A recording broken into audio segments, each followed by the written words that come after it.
Hello everyone, welcome back to Paranormal M. I hope you're doing well tonight. Before we begin, please subscribe to the channel if you haven't already. Also, some people have told me these stories help them fall asleep, so maybe try listening as you rest, and share them with someone who might enjoy that too. Our first story is about a frightening childhood home, a troubled brother, and the feeling that something dark may have been around the family for a long time. Let's get into the first story now. I hope you can relax tonight and sleep well.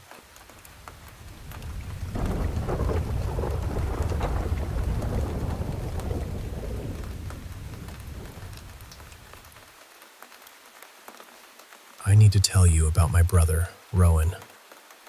When we were little, we were close. We played together, talked like siblings do, and for a while, I really thought we would always have that bond. But somewhere around the time he turned 11 or 12, something in him started changing. It felt like he kept choosing the wrong road over and over again, until one day he was so far down it that none of us could reach him. He got into drugs young, and I don't mean that casually. Drugs became part of who he was, part of the way he saw himself. He started acting like people should be afraid of him, like being unstable made him powerful somehow. But to me, he wasn't scary in the way he wanted to be. He was frightening because he was unpredictable, because he could be cruel, because there was always this shadow hanging around him. And the strange thing is, our house already had shadows of its own. My childhood bedroom had actually been his room first. He asked to switch with me, and at the time, I was excited. His room was larger, and it had this wide view out toward the back of the property. I thought I was getting lucky. He never warned me. He never told me about the growling that seemed to come from nowhere, or the sharp shushing sounds in the dark, or the whistling, the footsteps, the tapping on the window when no one was outside. He never mentioned the knocking inside the walls, or the occasional rotten sulfur smell that would drift through the room and disappear just as suddenly. He didn't tell me that sometimes things would fly off shelves like an invisible hand had swept them away. I had to learn all of that on my own. And while I never touched drugs myself, my siblings and I all experienced things in that house that felt deeply wrong, heavy, angry, not just eerie, but hostile. Rowan used to say those things attacked him mentally. He said they got inside his head, and honestly, I still don't know what to make of that. Maybe it was the drugs. Maybe it was real. Maybe the addiction made him easier for something dark to latch onto. I don't know. I only know that he became worse as the years went on. He stole. He lied. He hurt me more times than I can count. He choked me, slapped me, shoved me into walls. I told my parents again and again, but because they never saw it happen, it was brushed off as sibling conflict. Just fighting. Just drama. But I knew it wasn't that. I told them he was going to do something that couldn't be undone. I told them he needed serious help, the kind where someone steps in and keeps him somewhere safe, somewhere supervised. I said it so many times that eventually I started feeling like a broken alarm no one wanted to hear. My parents had their own pain between them. My dad was strict, and my mom was softer in ways that sometimes made things harder. Rowan hated my dad for trying to set boundaries. He spent years painting him as the enemy. My parents never really wanted to divorce, but they stopped living like a married couple. We had a real barn on the back of our property, and my dad had already turned one of the stalls into an office. When things got too tense in the house, he fixed it up more and started sleeping out there, almost like a small studio apartment. By then, I had moved out with the man who is now my husband. Then one night, Rowan was drunk, and probably on something else too. He wrote a letter explaining what he was going to do. Then he took several knives from the kitchen, walked out to the barn, and went into my dad's room. He stabbed him 28 times. That's what the coroner said. Afterward, he went back into the house and woke my sister. He asked her to give him 5 minutes before calling 911. He honestly thought she would let him run, standing there covered in blood. She and her boyfriend ran out to my dad, but it was already too late. There are no words big enough for what that kind of loss does to a family. Grief is one thing, rage is another, but there's also this awful confusion that never really leaves. We were raised in the same home. We were given love, care, food, shelter, chances, support. My parents tried so hard to help him get sober. My siblings tried too. It just never stayed. And sometimes I still wonder whether growing up surrounded by whatever lived in that house did something to him. I wonder if all that malevolent energy, mixed with addiction and anger and untreated illness, helped twist him into someone capable of doing something so monstrous. I want to be very clear. I do not think he is blameless. I do not think spirits made him do it. He made choices. He caused harm. He took my father from us. But sometimes, late at night, when my mind goes back to that room he gave me, to the growling and the knocking and the smell of sulfur in the air, I wonder if there was more feeding that darkness than we ever understood.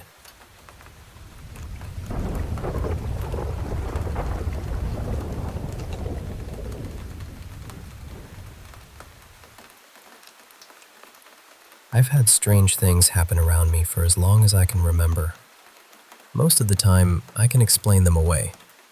A voice in an empty room becomes my imagination. Thinking about someone I haven't seen in years, only for them to text me later that day, becomes coincidence. Little things like that. But there have been a few moments I couldn't tuck neatly into a drawer and forget about. One of them happened years ago when I worked security at an old school in New England. I heard things there. I saw things there. Things I still don't like talking about too casually, because once you say them out loud, they feel alive again. So naturally, after telling myself I didn't need any more of that in my life, I somehow agreed to go on a ghost tour in Gettysburg, Pennsylvania. My father, Martin, had wanted to take a trip for a while. He's getting older, and there were a couple of places he really wanted us to see together: Gettysburg and Washington, D.C. I'd never been to either. When I was in 8th grade, my school went to Boston instead of D.C., so this whole trip had that feeling of catching up with a chapter I'd somehow skipped. We got to Gettysburg late in the afternoon, tired from a long drive and ready to disappear into the hotel for a bit. I thought that was the plan for the night too. Rest, maybe grab food, maybe wander around town. Then my dad casually mentioned he'd booked us a ghost tour. I figured it would be one of those nighttime walking tours where someone tells you stories, points at old buildings, and everyone takes blurry photos of windows. That sounded fine. A little spooky, but manageable. What he did not mention was that this tour involved actual ghost hunting equipment. Spirit boxes, EMF meters, REM pods, a music box thing that looked innocent enough, which honestly made it more unsettling. All the little electronic toys people use when they're trying to invite the dark to speak. At the start of the tour, our guide told us we'd be visiting 3 places: an old bridge near the site of a burned house, a covered bridge by the water, and then a park farther out. I remember standing there, listening to her explain the equipment and thinking, well, this is already a little more than I signed up for. Still, I told myself it would probably be quiet. Maybe a few random radio sounds. Maybe nothing at all. Our first stop was the bridge, near where the house had burned down. It was dark enough that the river below was mostly just a black ribbon moving under us. The guide told us some of the history. I wish I could say I absorbed every word, but after 7 hours in a car, my brain was more mashed potato than memory. What stuck with me was that a woman had died in the fire, and the area had been connected to the battle. The guide set out some equipment, and I started with an EMF meter. Nothing happened for a few minutes, so I switched to a spirit box. That's when things began to change.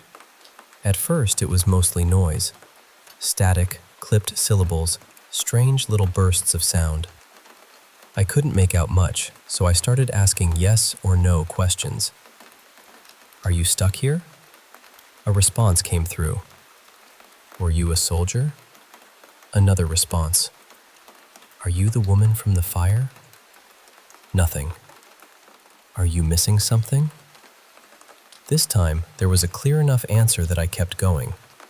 After a few more questions, it seemed like whoever was responding was trying to say they were missing a leg. That made the air feel heavier. I asked, "Do you know you're dead?" Nothing. "Do you miss your family?" Nothing again. The guide was standing near me by then, watching the equipment like she couldn't quite believe it. She said it usually wasn't this active. Maybe she says that to everyone. Maybe she doesn't. I honestly don't know. But the way she looked at the devices made me think she was genuinely surprised. Then I made a joke. I really wish I hadn't. I said something like, "Of course the guy who had a paranormal experience at an old New England school would attract spirits here." The moment I said that, the spirit box erupted. Not just a little, it went wild, and for the first and only time that night, the EMF meter reacted too. I stopped talking immediately. I stood there replaying my own words in my head, trying to figure out what I'd said that could have caused such a sharp reaction. Then it clicked. New England. That was the thing. So I started asking, "Are you from New England?" A response. "Massachusetts?" Nothing. "New Hampshire?" Nothing. "Maine?" Nothing. "Rhode Island?" Response. That one landed differently. I asked if they still had family there. Response. I asked if they missed it. Response. I asked if it was beautiful there, and when the box answered again, I almost laughed despite myself, because yes, Rhode Island really is beautiful. The old houses, the coast, the mansions, all of it. I asked if they wanted to go home. Another response. We kept going like that for a few minutes before the guide said we had to move to the next location. When we turned everything off and packed up, I realized the night was not going to be the harmless little spooky walk I had imagined. Funny enough, that first stop ended up being the calmest part of the night. It was also my favorite, maybe because it felt less threatening and more sad. Like someone had been waiting a very long time to be asked the right question. The second stop was the covered bridge. The guide told us it had been moved during a flood years ago, and that a little girl had drowned in the river nearby. There was also some story about an aunt who had been watching her, though nobody seemed to know whether it was a terrible accident or something darker. At first, not much happened there for me. A few spirit box hits, some faint responses. I thought I might have been communicating with the little girl for a short time, but it was hard to tell. Then I walked away from the bridge. A few people from outside our tour group had started following along near me. Not in a creepy way, just curious. They could tell something had been happening with the equipment, so they sort of drifted with me as I moved down along the river, farther from the lights, into a darker stretch of the area. That was when I started feeling sick. Not nervous, not uneasy. Sick. My stomach turned hard, like my body had suddenly decided it wanted no part of being there. I felt like I might throw up. The spirit box was still making noise, still giving responses, but everything felt wrong now. The air felt wrong. The dark felt too close. And it wasn't just me. The other people near me started saying they felt strange too.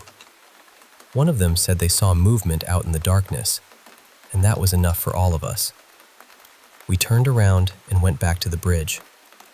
I sat down and tried to breathe through it while the feeling slowly passed. Then someone using an EVP device said they had picked up words near me. Evil. Bad. A few others in that same lovely little family of words.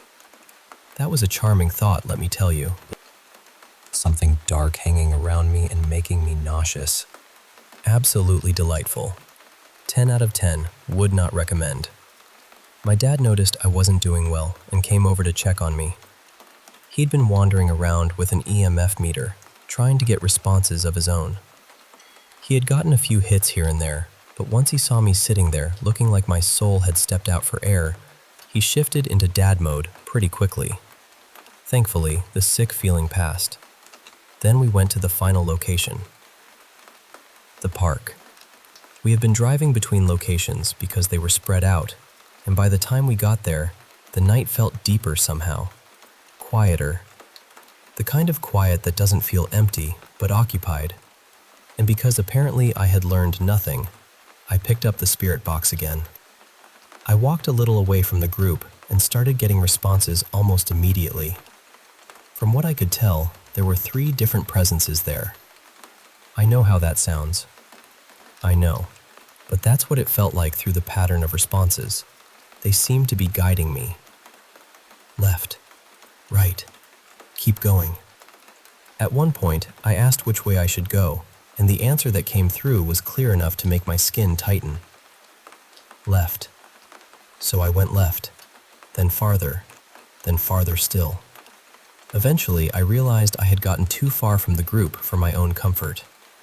The others were behind me, their voices faint, their flashlights small. I suddenly had this very practical, very human thought. I do not want to be out here by myself, in the dark, following voices through a radio. So I asked if I could go back. The response was not permission. That bothered me. I took a few more steps, then asked again. This time, the answer changed. It felt like I was allowed to return. I don't know how else to explain that without sounding ridiculous, but that is exactly how it felt. Like asking permission from something I could not see, and waiting to find out whether it would let me leave. I made my way back to the group. By then, my dad's back was hurting, and I could tell he was ready to be done. Honestly, so was I. The spirit box was still active, but most of it was impossible to understand. The guide helped me wrap things up properly, including telling whatever was there not to follow me. I was very happy to let her handle that part. After that, we went back to the hotel. Nothing else happened while we were in Gettysburg. No shadows in the room, no voices in the hallway, no dramatic final scare waiting by the bed. Just quiet. But the tour stayed with me. I had expected a walk in the dark and a few ghost stories. I had not expected equipment. I had not expected direct responses. I definitely had not expected to feel physically sick near that bridge, or to be led away from a group in a park by voices coming through static. My dad didn't experience as much as I did, though he did get EMF hits a few times. Mostly, I'm glad he had fun. He was glad I had fun too, although I think we both could have done without the part where I looked like I might collapse into the grass and become a cautionary tale. After a couple more days in Gettysburg, we left for Washington, D.C., and honestly, I hope that is the last time I deal with ghosts for a while. People romanticize hauntings. We turn them into movies, games, tours, jokes, stories told with a flashlight under the chin. And I get it. There is something fascinating about the idea that the dead might still be reaching toward us. But when you are standing in the dark and something answers you, it doesn't feel romantic. It feels ancient. It feels close. And it feels like a door you should be very careful about opening.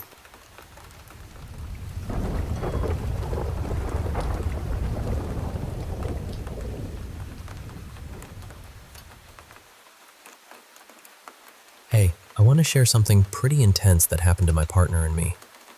We recently moved into a new apartment, hoping to leave behind the weird stuff that haunted our last place. This new condo is pretty nice, just a year old, tucked away in a quiet part of town, surrounded by woods and trails. We're on the top floor with no neighbors next to or above us, so it felt like a peaceful little sanctuary. Our cat seemed happier, and honestly, for the first month, it was all good. No strange noises, no weird feelings. But then, the little things started again. At first, it was just missing keys, small noises like tapping or scratching, and the cat acting like something invisible was brushing against her. We tried to brush it off, stayed positive, made noise to push whatever it was away. One night changed everything. We were folding laundry in the hallway closet when suddenly the door was slammed shut, like ripped from my partner's hands.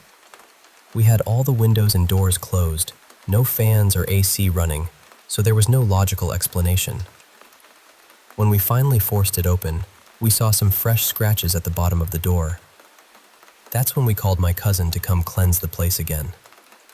During the cleansing, weird stuff happened. There was this fast tapping on the ceiling, even though we're the top floor, and heavy breathing coming from the linen closet. My cousin said she felt like we were in real danger, which shook us up. Then one night, after a movie, we were asleep on the couch when the linen closet door next to the TV flew wide open. All the linen spilled out, and the door actually fell off its hinges. The thing is, the linens were in plastic tubs hanging on a bar, and nothing else was disturbed. It was like something just threw everything out. Ever since that night, the closet door swings open and closed on its own. Tepals and sheets get tossed around. My partner says he sees a small, dark shadow lurking in the corner of the closet when it moves. Our cat won't even go near that door anymore and hides in the back bedroom. At night, we hear scratching and banging from the walls. Last night was the worst. We were trying to sleep when there was a huge bang from the closet. My partner finally yelled at whatever it was to leave us alone. Then we saw it. A black figure with glowing red eyes peeking from the doorframe. It was solid black, like a shadow, and completely terrifying. We freaked out and ended up sleeping in our car with the cat. This morning we came back to find the apartment torn up. Everything was a mess except a few photo frames. It's clear this dark presence has followed us here, and it's not going anywhere. I just hope we can stay safe and that it doesn't get any worse. But honestly, I'm scared that it might.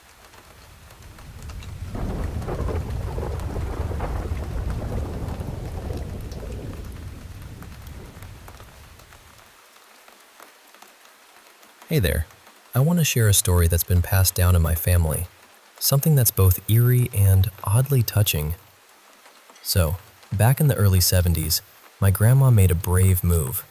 She left my grandpa, who was pretty harsh, well before I was born. She took 2 of her daughters, my mom and my aunt, and they settled into a new house. Now, my aunt started dating this guy who was kind of your classic greaser. You know, leather jacket, slicked back hair, and driving a hot rod. Every night, he'd park down the street and sneak up to my aunt's bedroom window at the back of the house, tapping lightly before she'd let him in. The driveway was gravel, and it ran right past my mom's room, so she could always hear his boots crunching as he walked by. Eventually, my aunt met another guy, who became my uncle, and they got serious. She ended things with the greaser, but he didn't take it well. One night, he showed up, tapping on the window as usual. They talked for over an hour, then he left. Right after, the phone rang. Her friend was on the line, crying. The greaser had just killed himself, driving around with a friend, shooting mailboxes, and then turned the gun on himself in a parking lot. My aunt was shocked because she'd just seen him leave her house. Then she looked up and saw him standing outside the living room window, blood on his face, staring right at her. She screamed, woke everyone up, and he vanished. That was the only time my aunt ever really spoke about it, and even then, it was just once. Over the years, my mom and grandma filled in the rest for me. After that night, my mom would hear those boots crunching outside every night, and my aunt kept hearing the tapping on her window. It got so intense that my aunt begged my mom to swap rooms, but then my mom started hearing the tapping herself. Grandma also mentioned they'd find cigarette butts around the house, only his brand. And strange things kept happening, like Grandma waking up one morning feeling like she was pressed against the ceiling, then the bed crashing back down when she screamed. Fast forward to 2008, I happened to deliver a pizza to that old house. When I asked if anything strange ever happened there, the woman froze and said the back room window was still tapped on regularly, with knocking on the side door. And even though the driveway was paved now, she could hear boots all the time.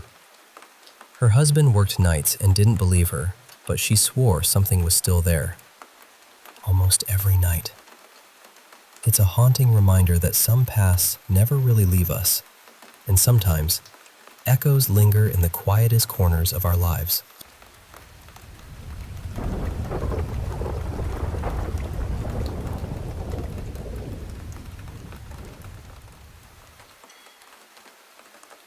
Hey there, I want to share a story that's been passed down in my family, something that's both eerie and oddly touching. So, back in the early 70s, my grandma made a brave move. She left my grandpa, who was pretty harsh, well before I was born. She took 2 of her daughters, my mom and my aunt, and they settled into a new house. Now, my aunt started dating this guy who was kind of your classic greaser. You know, leather jacket, slicked back hair, and driving a hot rod. Every night, he'd park down the street and sneak up to my aunt's bedroom window at the back of the house, tapping lightly before she'd let him in. The driveway was gravel, and it ran right past my mom's room, so she could always hear his boots crunching as he walked by. Eventually, my aunt met another guy, who became my uncle, and they got serious. She ended things with the greaser, but he didn't take it well. One night, he showed up, tapping on the window as usual. They talked for over an hour, then he left. Right after, the phone rang. Her friend was on the line, crying.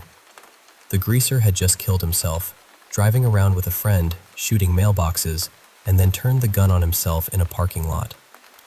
My aunt was shocked because she'd just seen him leave her house. Then she looked up and saw him standing outside the living room window, blood on his face, staring right at her. She screamed, woke everyone up, and he vanished. That was the only time my aunt ever really spoke about it, and even then, it was just once. Over the years, my mom and grandma filled in the rest for me. After that night, my mom would hear those boots crunching outside every night, and my aunt kept hearing the tapping on her window. It got so intense that my aunt begged my mom to swap rooms, but then my mom started hearing the tapping herself.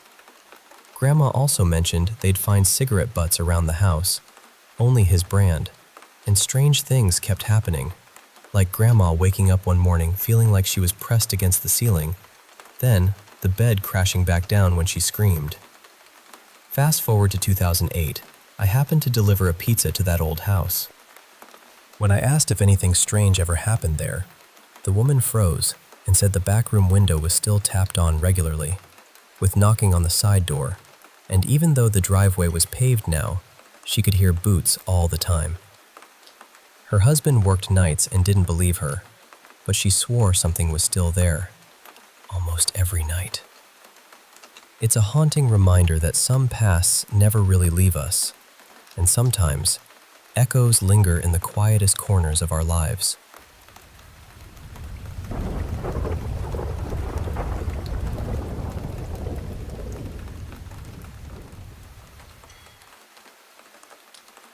Hey, I want to share this really strange experience my partner and I had a few years back. It was during a scorching summer, and we decided to escape the heat with a picnic in this old forest we knew had quite a bit of history. Now, one day, as we were packing up to leave, something unusual happened. We were starting our walk back when, suddenly, a woman appeared ahead of us, maybe 300 or 400 yards away. She was wearing a black and white striped top and khaki pants, kind of like the classic safari style. She was walking toward us, but then stopped, looked directly at us, and without a word, turned and hurried away, faster than she had come. My partner and I thought that was odd, so we started jogging to catch up, but she just vanished. We took the main path back, the one we originally came in on, and when we reached the entrance, my dad was there in his car to pick us up. I asked him if he had seen anyone like that woman, but he said no. Just a family of 4 had walked in, and there was only one other car in the lot. When we got home, I did some digging and found out that a woman in her 30s or 40s had taken her life in that very forest. Her description matched exactly what we saw. The clothes, the age, everything. This was the only ghost I've ever truly seen. I've noticed shadows and felt odd presences before, but never a full figure like that. It really stuck with me.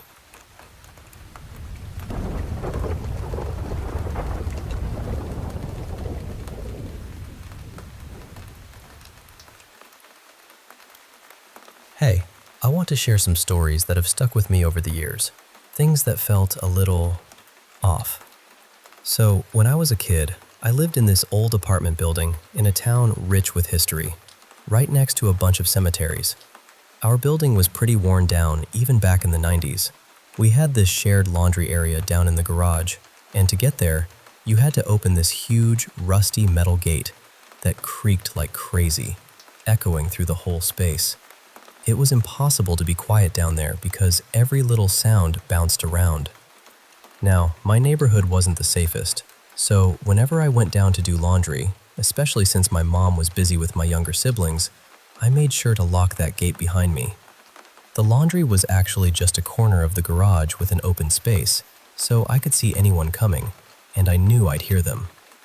One holiday weekend, when most neighbors had left town, I was folding clothes when I noticed a little boy bouncing a big red rubber ball nearby. I was startled since I hadn't heard the gate or anyone coming in. What really freaked me out was that the ball made no sound, and in that echoey garage, even a sneeze would have been loud. Then, the ball bounced toward the wall, but instead of coming back, it vanished right through it. The boy chased after it and disappeared too, just like that. I packed up my laundry in a rush and ran back upstairs, completely forgetting to lock the gate. I never saw that boy again, but others around the building reported seeing him too, wearing a striped rainbow vest and shorts. He always looked solid, not ghostly, but vanished so fast it was like he was never there. Now, shifting gears, I'll share something a friend told me about her college experience at an old Catholic all-girls school. The campus was nearly 100 years old, with cemeteries for the nuns on the grounds. One night, around 10 p.m., she really had to use the restroom in the basement. She usually avoided it, but this time she went down. When she opened the bathroom door, she saw a stall door closed and thought it was a friend. She peeked under to see their blue Crocs, but there was no one there. Then, suddenly, the toilet paper started ripping off the roll so fast it shook the dispenser. Her heart raced, but she told herself someone was just in a hurry. As she left, the stall door slammed open violently, like it was kicked. She ran to the stairs, and the bathroom door slammed open again behind her. Heavy, fast footsteps sounded like they were chasing her up the stairs. She made it to her dorm room, locked the door, and the footsteps stopped abruptly in the hallway. She looked around, but no one was there. Even now, she's unsettled by that night and avoids that bathroom entirely. Lastly, another story from my college days. During winter break, my roommate and I decided to bunk our beds. She took the top bunk, and I took the bottom. She worked night shifts, so often the room was empty at night. One Friday night, I came back around 10 p.m. and felt this strange unease in the room. I got ready for bed, but couldn't shake the feeling. Then I woke up in the middle of the night, freezing, even though I'm usually warm. The room was lit with deep red LED lights, and I heard this quiet, raspy moan that sounded almost like an old man sleeping with his mouth open. Looking up at the sagging mattress above me, I gently pushed it with my feet, but it felt heavier than usual. The moan came again. When I checked my phone, it was only midnight, way too early for my roommate to be back. I tried to see who was there, but as soon as my foot hit the floor, the mattress above me shifted like something heavy had lifted off it. I ran out crying, feeling completely defeated. When my roommate returned, she laughed it off until she noticed her bed was messy, and it had been made before she left for work. That was one of the creepiest nights I've had, and after that, I never wanted to share a room again. These experiences, whether it's the boy in the garage, the footsteps chasing my friend, or the mysterious presence in my dorm, have stayed with me. They remind me that sometimes the unseen world is closer than we think, quietly sharing our spaces in ways we can't always understand.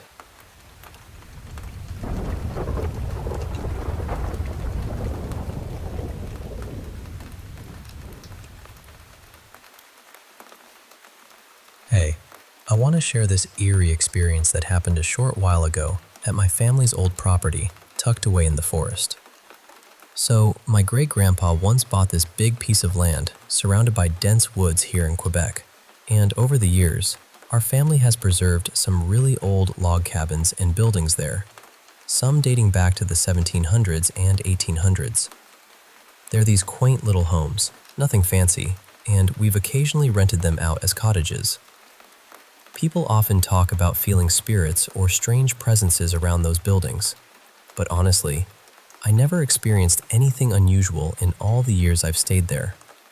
Until one night not long ago. My boyfriend and I like to hang out in this 2-story observatory on the property. It's got these outside stairs leading to the second floor where you can see the stars. One night, around 9:30, we went there and somehow ended up falling asleep on the couch by 11. I woke up suddenly at about 1:30 a.m. and nudged him awake, ready to head home. Now, our house is just a 5-minute walk through the woods from there. When he opened the door, this strange music drifted in. It was piano music, soft and kind of melancholic, almost like a sad classical piece, but I couldn't recognize the tune. At first, it sounded far away, like elevator music or something ambient. But when I opened the door again, it was right there, clear as day, as if someone was playing the piano right on the balcony upstairs. The weird thing is, there's no piano or any instruments up there, and we didn't bring any speakers. Both of us heard it distinctly. The music stopped as soon as the door was closed, so it had to be coming from outside. We were both freaked out. I called my mom to come pick us up, and when she arrived, the music had vanished, and there was no sign anyone had been up on that balcony. No footsteps, nothing, just the piano. And here's the strange part. My mom told us that just minutes before I called her, my sibling woke her up because of this high-pitched noise outside their room. Even our usually calm dog was crying that night. Then, 2 days later, my grandmother mentioned that at the same time the piano played, a man in our town claimed to have seen a UFO. Lights flickering in the sky, then suddenly gone. I can't help but wonder if all these things are connected. Maybe one of the antique objects my grandmother moved upstairs recently has a spirit attached to it? I don't know. All I can say is that piano music in the middle of the woods at night isn't something you easily forget.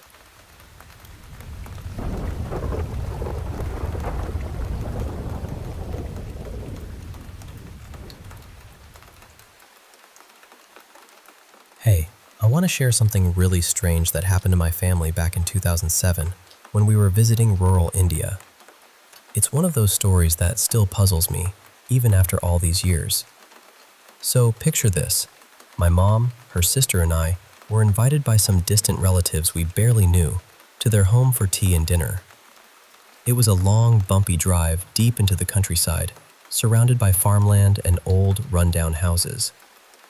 We spent the day there and ended up staying the night because it was late and the roads were tough to navigate in the dark. Now, it was summer, and without air conditioning, it was sweltering inside. So, like many locals, my mom and I decided to sleep outside on these traditional beds called manjas. We set up under a tree in their front yard, a dusty, empty space, not like a typical garden or anything. The others slept farther away, and I honestly don't know why we weren't closer to them. In the middle of the night, my mom suddenly woke up gasping and crying, which woke me too. She told me a man had been on top of her, strangling her. I thought maybe she was having a nightmare, but then my aunt came over with a flashlight.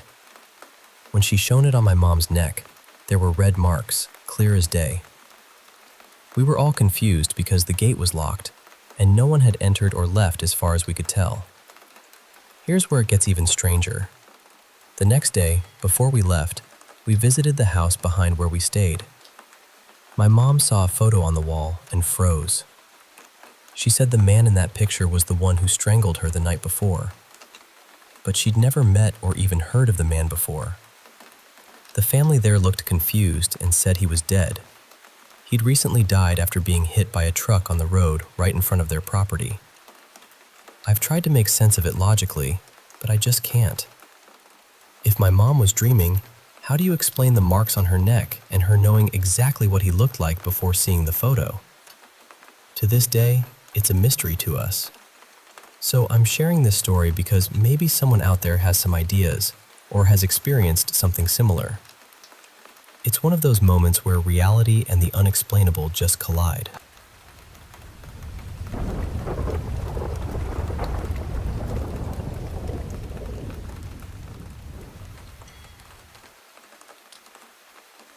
You know, I never really believed in ghosts or anything supernatural.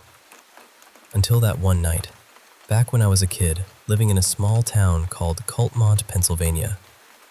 Our house was one of those duplexes, where two families share one building but have separate sides. I always felt a bit uneasy there. The stairs, both going up and down, would make me feel like they were burning.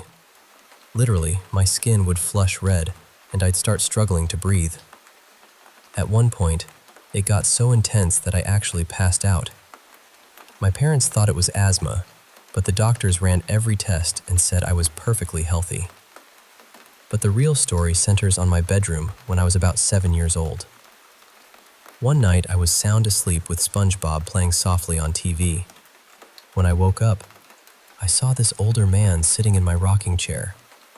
He was soaking wet, with stringy hair barely clinging to his head, wearing a stained tank top and boxers with chains wrapped around his legs. His eyes were a cold, dark brown, and he had this crooked, unsettling grin. Then he vanished. But right after, I heard this eerie sound coming from my closet, along with a strange light glowing from inside. When I opened it, I found my Furby, still talking non-stop even after I'd taken the batteries out. And then, turning around, there he was again, the man, with that same creepy grin. He charged at me, and I dropped to the floor, overwhelmed by a sudden icy chill. The next thing I knew, I was soaked, gasping for air. I screamed, and just then, my bedroom door slammed open. My parents rushed in. I remember yelling, "The devil! The devil!" as my mom held me close and my dad was trying to figure out why I was drenched. After I calmed down, I told them everything. My dad, who was going through a divorce at the time, admitted he'd seen that man before, but wouldn't say more. Now, years later, it's just me and my mom living together. And though I'm safe, that night still haunts me. It was like something was tormenting me from the shadows. And to fast forward a bit, in 2021, after a huge fight with my dad, things got even worse, leading to court and all. But through it all, I'm grateful to be where I am now. And I'm still trying to make sense of that night when I first truly believed there's more to this world than what we see.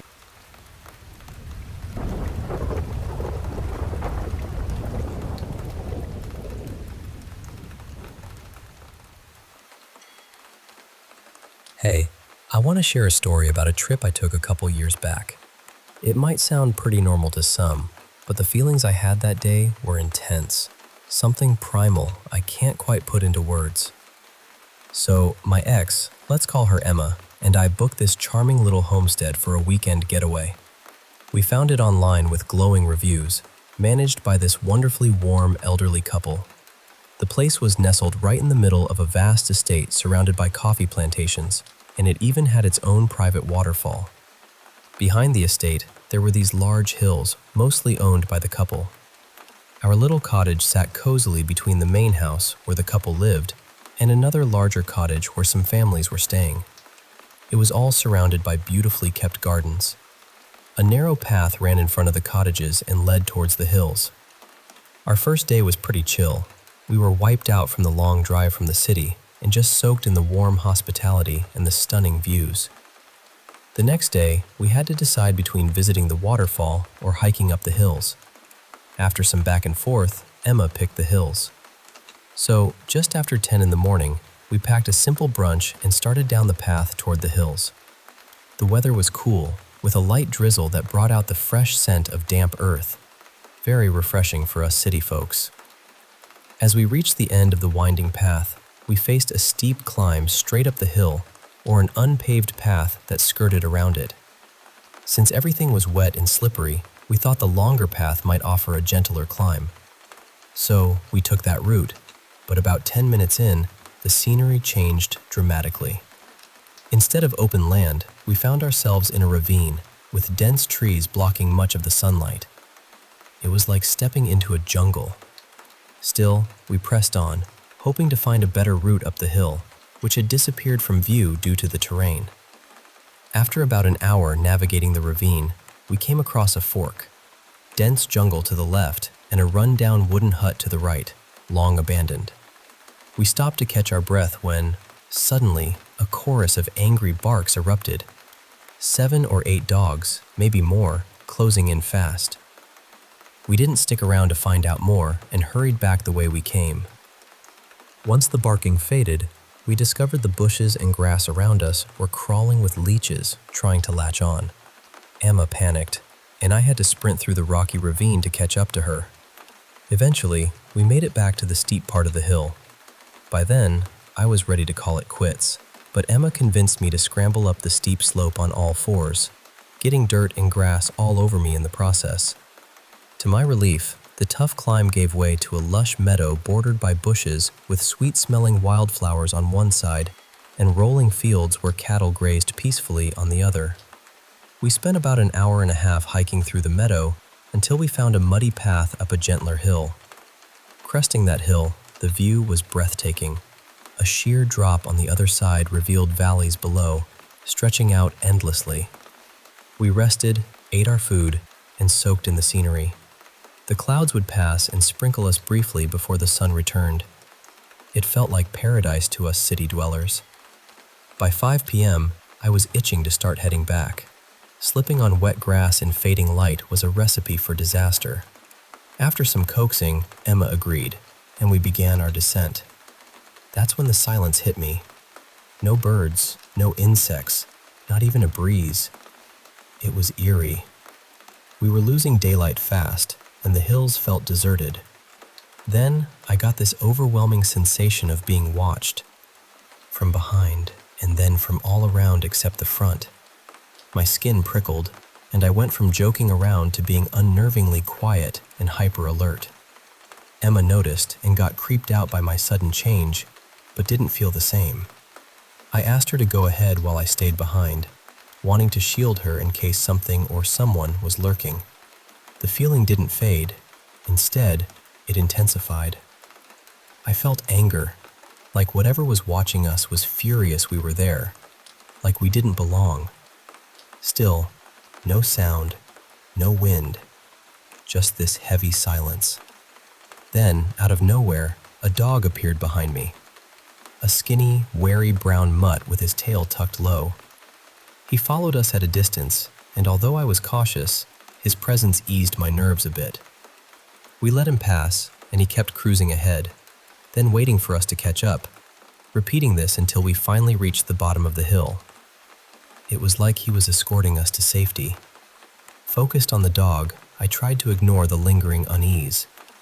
By then, it was dark. When we reached the paved path, it was pitch black, but the dog stayed with us, wagging his tail and getting closer. Soon, we saw lights in the distance. our cottage. The dog followed us all the way back and then disappeared as quietly as he'd come.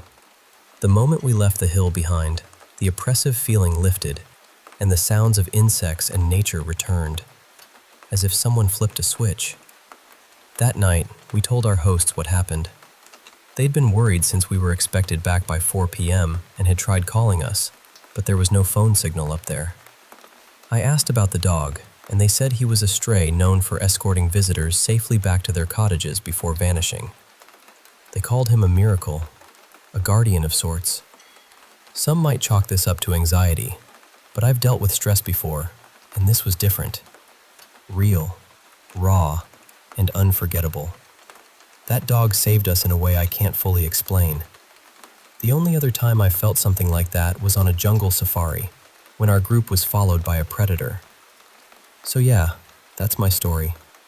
A strange, wild hike turned into a lesson about respect, fear, and unexpected guardians.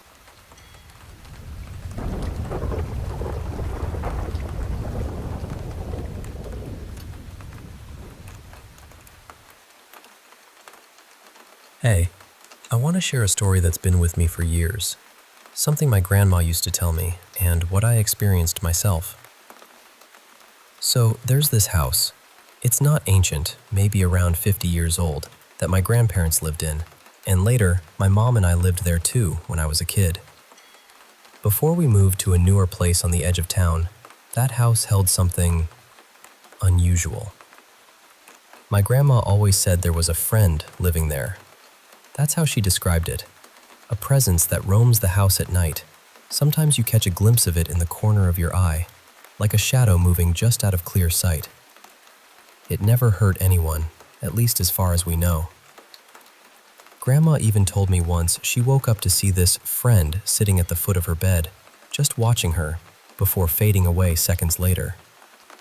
She kept a plate with salt under her bed, maybe as protection. Years later, my mom, stepdad, and I lived in that house for about 3 years. My parents slept in the old grandparents' bedroom, where the salt was still there, so maybe they didn't feel anything strange or were just less sensitive to it. But I slept in my old childhood room without any protective things, and that's when I started noticing odd things.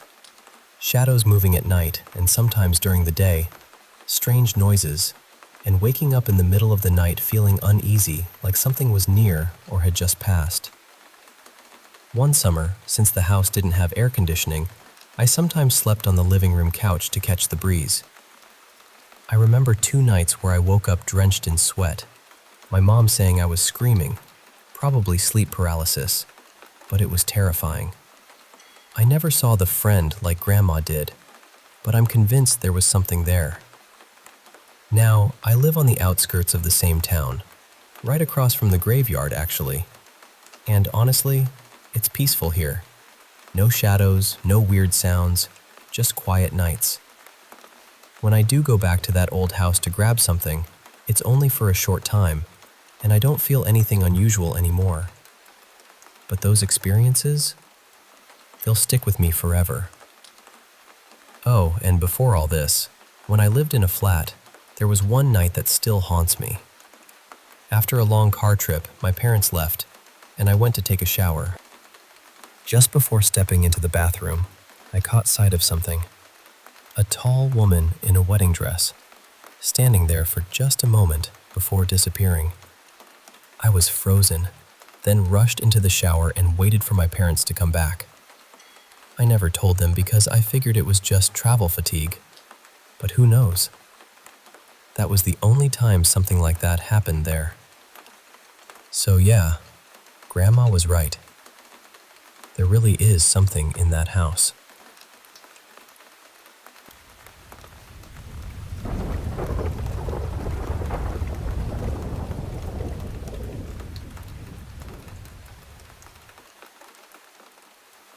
Hey there. Let me tell you about this one night that stuck with me. So, I've been driving trucks for just under a year now. Still pretty new to the whole thing, but I get to see some amazing sights on those late-night hauls between New Mexico and Arizona.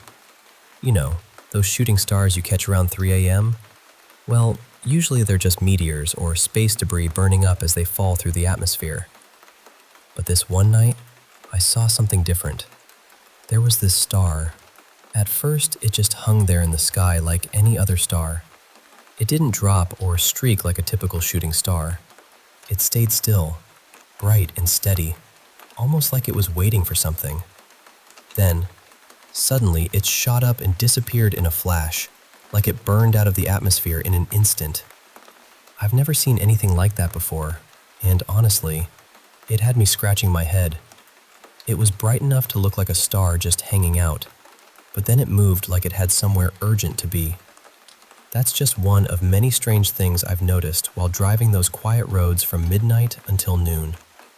The traffic's lighter, parking is easier, and the world feels a little different, like there's more to see if you're paying attention. I'm still learning the ropes as a trucker, but nights like that make me realize there's a whole lot out there beyond the ordinary.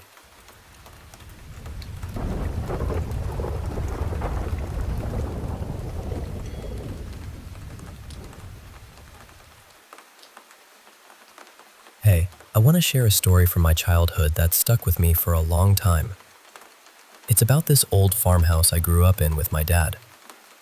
An 8-bedroom place, way bigger than we needed. Because of its size and age, there was always this weird feeling around the house, like shadows were lurking just out of sight. I was that kid who, if I had to get a drink at night, would keep my eyes glued to the floor, too scared to look up at the dark corners or the windows. Mirrors? Forget about it. I didn't want to see what might be staring back at me. When I was about 11, I started wondering why the room that used to be my baby nursery was locked from the outside. I thought maybe Dad just wanted to keep me out since I wasn't a kid anymore. So naturally, I asked him one day, poking around like a curious preteen. His face got serious, and he sat me down to explain. Turns out, when I was a toddler, that nursery was right next to Dad's room. My sister had painted it for me, all Winnie the Pooh characters and fluffy clouds, really sweet stuff that I still appreciate. I even have an old photo of me grinning up at Pooh Bear on the wall while we were setting it up. But every night, Dad would be woken up by my terrified screams. He'd check on me, but nothing was wrong. No hunger, no diaper issues, nothing. He thought maybe it was just the big step of sleeping alone that scared me. One night, Dad decided to spend the night in the nursery himself, hoping to figure out what was going on. I was able to fall asleep with him there, but he couldn't get comfortable on the hardwood floor. Then, out of nowhere, he felt these huge, heavy thumps right under him, like someone was pounding on the floor from below. He jumped up and rushed downstairs to check, but everything was locked up tight. No one was there. After that, Dad brought my crib back into his room. He even brought in a Bible and did what he could to rig the nursery of whatever was haunting it. The room was locked up and used only for storage after that, and the lock is still there to this day. It's funny how a simple lock can feel like the only thing standing between you and something you can't explain. Growing up in that house, I never really felt safe sleeping alone. I'd often crash on the living room couch with the TV on, just to feel less alone. There were other strange things in that farmhouse, but that nursery experience? That was the most direct brush with something dark and unsettling that Dad ever had.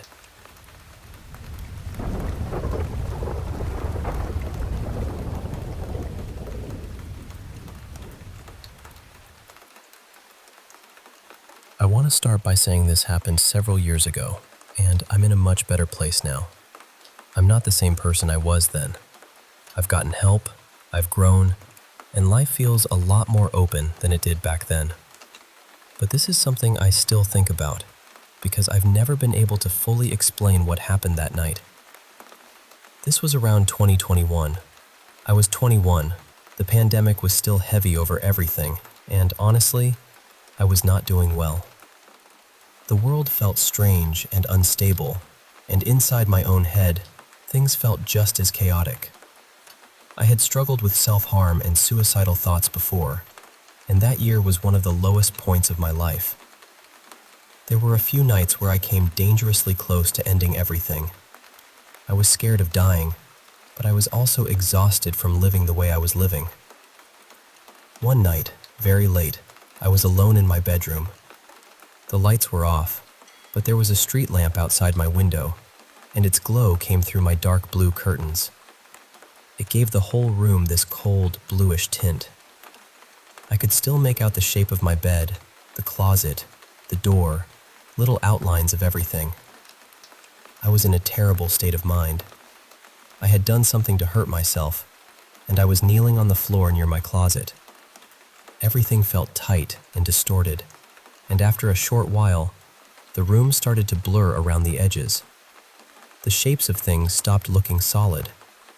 It was like the whole room was losing its grip on reality. Then I looked down. At first, I thought my eyes were playing tricks on me. Around my knees, where they pressed into the carpet, there was this darkness.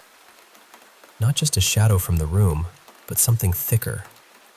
It looked almost like black water pooling around my legs. I didn't feel anything cold or wet. There was no sensation at all. But I could see it. Then the darkness started moving. It crawled upward, slowly, almost like thin fingers made of smoke. These shadowy strands began climbing my pants, moving up my legs toward my waist. I remember staring at them, completely stunned, not even sure if I was awake enough to trust what I was seeing. But they kept rising. By the time they reached my stomach, the ends of them started changing shape. They looked like hands, or something close to hands. Little dark fingertips formed at the ends, and then they seemed to grip me. I still couldn't feel them, but I could see them holding on. And the worst part was that they didn't seem like they were trying to comfort me. They looked like they were pulling me downward. That snapped something in me. I panicked, got myself free, and stumbled onto my bed. I just collapsed there and cried. I didn't look back at the floor. I didn't want to know if the shadows were still there. I didn't want to know if I had imagined it, or if something had actually been in that room with me. Even now, I don't know what it was. The most logical answer is that I hallucinated it. I was under extreme stress, barely able to think clearly, and the room was already starting to blur and shift. So maybe my mind created something terrifying in that moment. But part of me still wonders. Maybe something saw how close I was to leaving and came near. Maybe it was there to stop me. Maybe it was there to take me. I don't know. Sometimes I wonder if those hands were waiting for me to let go completely, and if I had, where would they have dragged me? I'm okay now. I really am. I'm happier. I'm looking forward to things again, and I believe there's good waiting for me. But that night never fully left me. And whatever those shadows were, real or not, I'm grateful they scared me enough to stay.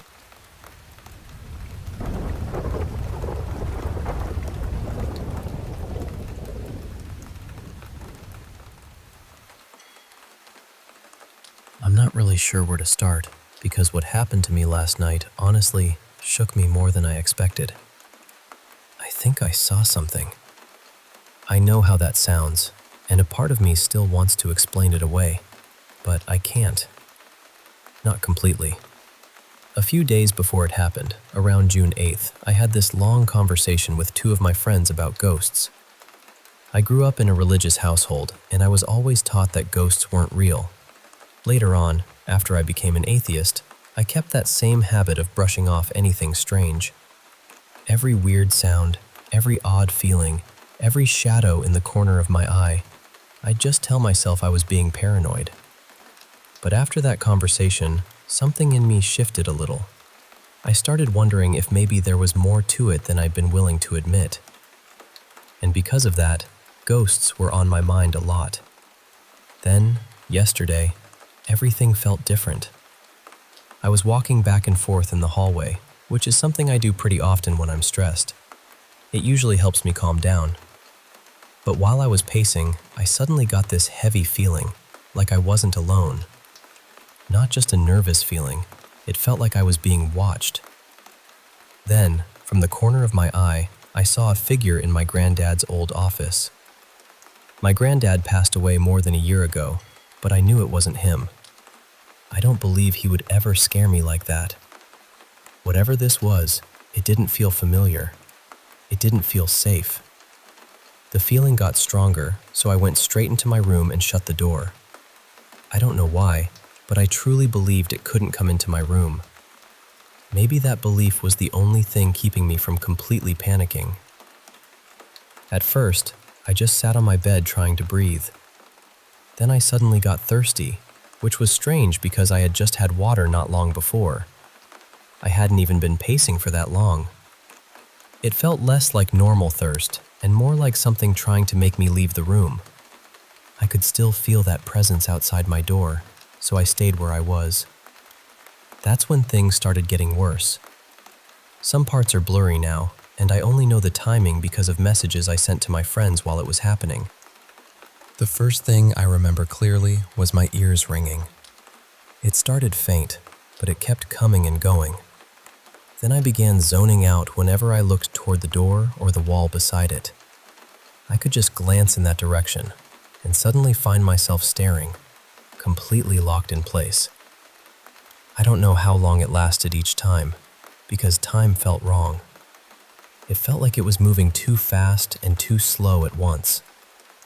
At one point, it almost felt like I could see the air. I know that doesn't make sense, but that's the only way I can describe it. Everything looked strange and charged, so I kept my head down and tried not to look anywhere near the doorway. Then both of my lights started flickering. I have one light in my room and another in my closet, and they both flickered at the same time. They would cut out, then come back on. The ringing in my ears kept returning, and somewhere outside, I heard an owl. Owls are rare where I live, and the sound was strange. It sounded far away and close at the same time. Even my phone felt wrong. It felt much heavier in my hands than it should have, like I was holding a brick instead of a phone. My door doesn't have a proper doorknob, and when I accidentally zoned out looking that way again, I saw a shape moving toward me. I snapped myself out of it, but it felt too close. Then I started seeing tiny white dots near the doorway. Sparkles, I guess. That's the closest word for it. They would appear and disappear, over and over. They weren't just in the corner of my eye either. I could see them directly, even when I wasn't zoning out. Toward the end, I began hearing this awful noise. It sounded animal-like, but not like any animal I know. It wasn't exactly a growl, but it had that same threatening feeling. It felt hostile, wrong. At that point, I remembered something I had found online, so I started repeating, "You're not welcome here. You need to leave." The more I said it, the worse everything got. The ringing in my ears grew louder, and I got this strange pressure in my head. Then I heard a voice inside my mind. It wasn't mine. I don't remember what it said, but I remember the fear that came with it. It was the kind of fear that makes your whole body go cold. Somehow, I kept repeating the words anyway. "You're not welcome here. You need to leave." I said it again and again, even though I was terrified. After more than an hour, the presence finally faded. I didn't feel it outside my room anymore, but I still couldn't move for a long time. I left my light on all night, and I didn't leave my room until about 2 hours after everything stopped. Even then, it was only because I had to use the bathroom. I've ordered a protective bracelet, but it won't arrive for a while. I don't know what I experienced. I don't know if it was a spirit, a ghost, or something else entirely. But I know how it felt. And if it comes back, I honestly don't know what I'm supposed to do.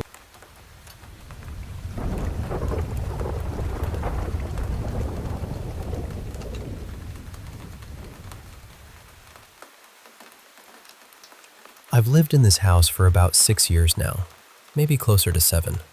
And when we first moved in, everything seemed normal. The place looked fairly new, nothing felt strange at first, and honestly, I never had any reason to question it.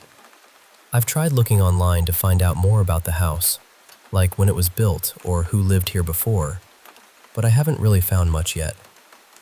I'm planning to keep digging though, because lately it feels like there's something I'm missing. Not long after we moved in, I remember walking past the living room late at night and seeing what looked like someone sitting on the couch. It was only in the corner of my eye, just for a second, but it stopped me cold. I still see things like that sometimes, little shapes or movement just outside my direct vision. Most of the time, I don't acknowledge it. I just tell myself it's my imagination playing tricks on me, because honestly, that feels easier. But there's one room upstairs that I genuinely hate. It's the spare bedroom, and I cannot explain how awful it feels in there. I don't go in at night. I don't even look through the doorway when the light is off. There's something about that room that makes my skin crawl. The energy feels heavy and wrong, like the air changes the second you get near it. My chest gets tight, and I get this tingling feeling across my back, the kind you get when you're convinced someone is standing behind you. I'm barely ever in that room, so I can't say I've seen or heard anything specific in there, but the feeling alone is enough to keep me away. The garage is almost directly beneath that spare room.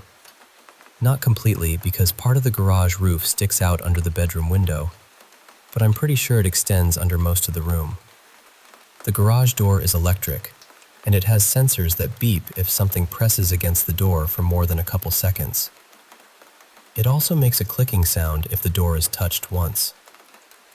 Recently, the garage door has started beeping randomly at night. It doesn't happen during the day. It mostly happens when my boyfriend, Callan, isn't home and I'm alone. The beeping usually lasts anywhere from 2 seconds to maybe 10. Then it stops completely and doesn't happen again. Every time I try to explain it away. Maybe it's the wind. Maybe the sensors are glitchy. Maybe it's just an old system being weird. But after it happens, the air in the garage feels different. Heavy. Still. And I get that same horrible feeling I get from the spare room, like I'm being watched. Lately, I've also started hearing noises when I'm in bed. They come from different parts of the house. Sometimes it's knocking. Sometimes it sounds like slow footsteps moving along the upstairs hallway. But the footsteps don't lead to anything. No bathroom door. No one getting back into bed. They just move for a bit, then stop. Again, I keep trying to rationalize it. Maybe it's my cat. Maybe someone in the house is half asleep and walking around. Maybe the house is settling. I really do try to talk myself out of being scared, but there's this feeling underneath all of it that something is off. Then last night, around 1:30 in the morning, there was this incredibly loud banging from downstairs. I have never heard anything like it in this house before. My mom heard it too, and neither of us could figure out what it was. I waited a few minutes after it stopped, then went downstairs to check, but there was nothing obvious. Nothing had fallen. Nothing looked out of place. I couldn't find anything that could have made that sound. It has honestly shaken me. I know some people might not take this seriously, but I'm not making it up. Maybe I'm just anxious. Maybe I'm overthinking everything, and part of me really hopes that's all it is. But between the spare room, the garage door, the footsteps, and now that banging, I can't shake the feeling that something strange is happening in this house.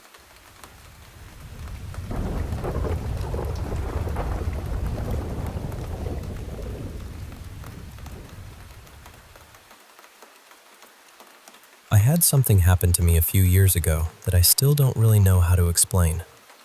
And honestly, I'd love to hear what you think about it. Before I get into it, I should mention that I'm not writing this in my first language. I'm using AI to help translate it, just so I can explain everything as clearly as possible. At the time, I was living in an old apartment in Belgium, right in the city center of Liège. The building had once been part of an old distillery, so it already had that heavy, historic feeling to it, the kind of place where the walls seem to remember more than they should. One night, I was lying in bed, unable to fall asleep. That was pretty normal for me. I've always needed a long time to drift off. I was just staring into the room, trying to relax, nothing unusual happening. My bedroom door was closed, but not completely. I always left it open just a little so my cat could come in if she wanted. I didn't like seeing the hallway at night, so I never left it wide open. Then, out of nowhere, I started feeling this deep pressure of fear coming from the direction of the door. It wasn't just normal anxiety. It felt focused, almost like the fear had a source. I kept staring at the gap in the doorway, and the longer I looked, the worse it got. I had this awful feeling that the door was slowly opening on its own, even though I couldn't tell if it was actually moving or if my mind was making it seem that way. I pulled my blanket tighter around me and shifted closer to the wall. I remember gripping the fabric so hard my hands hurt. Then suddenly, my head tilted back on its own, or at least that's what it felt like, and I started seeing these bright, violent spirals of color. They were spinning and rushing everywhere, almost attacking my vision. I was shaking badly. It only lasted several seconds, but it felt much longer. Somehow, I managed to reach up and turn on the light. There was a switch right above my bed. Once the room was bright again, everything stopped. I sat there trying to breathe normally. I drank some water, stayed awake for a while, and eventually managed to fall asleep. The next morning, my father told me something that made the whole thing worse. He said he had gotten up during the night to use the bathroom, and when he passed my room, he looked in to see if I was asleep. He said he saw a dark figure standing near my desk, beside the chair. At first, he thought it was me. But I had been in bed the whole time. I still don't know what to make of that. Around that same period, I had a few other strange experiences too. One of the strongest happened while I was asleep, although I hesitate to call it a dream. It felt completely different from my normal dreams. Usually, my dreams are like little chaotic stories, strange places, strange people, things happening for no real reason. But this was not like that. In this experience, I wasn't myself. I wasn't even a person. I was more like a viewpoint, like a camera floating through a scene. I saw an abandoned chapel in the middle of a clearing. Around it were broken stone walls, half covered with moss and weeds. The place looked forgotten, but not peaceful. I remember feeling an urgent need to go inside, as if something was pulling me there. Then there was a sudden flash, and my point of view was inside the chapel. The fear started building again, slowly at first, then very quickly. And then, without warning, it sounded like hundreds of white porcelain plates had been dropped onto the floor all at once. They shattered everywhere. The noise was impossibly loud. I woke up instantly, sitting in my bed with my hands over my ears. Again, I turned on the light right away. I don't know what happened. I don't think it was sleep paralysis because I could move. I don't think it was a lucid dream either, because I wasn't aware I was dreaming and I didn't have control over anything. There's also something else that might be relevant. I'm 20 now, and I come from a Slavic family. Not long ago, I found out that on my mother's side, in Belarus, there were women in the family who were believed to be witches. One of them was my mother's grandmother. Some relatives say she practiced dark magic, or at least harmful forms of witchcraft, and that it brought bad luck onto the family.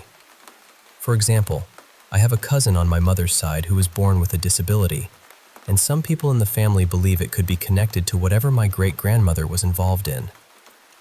I want to be clear, though. I only became interested in paranormal things recently. Back when these experiences happened, I wasn't reading about ghosts or spirits or witchcraft. I wasn't looking for that kind of explanation. That's why I'm still torn. Part of me wants to believe there's a rational explanation, something related to sleep, stress, or the mind playing tricks in the dark. But another part of me can't stop thinking about the figure my father saw, the old building, the visions, and the strange stories from my family. I'm open to any explanation, rational or paranormal. I just want to understand what happened.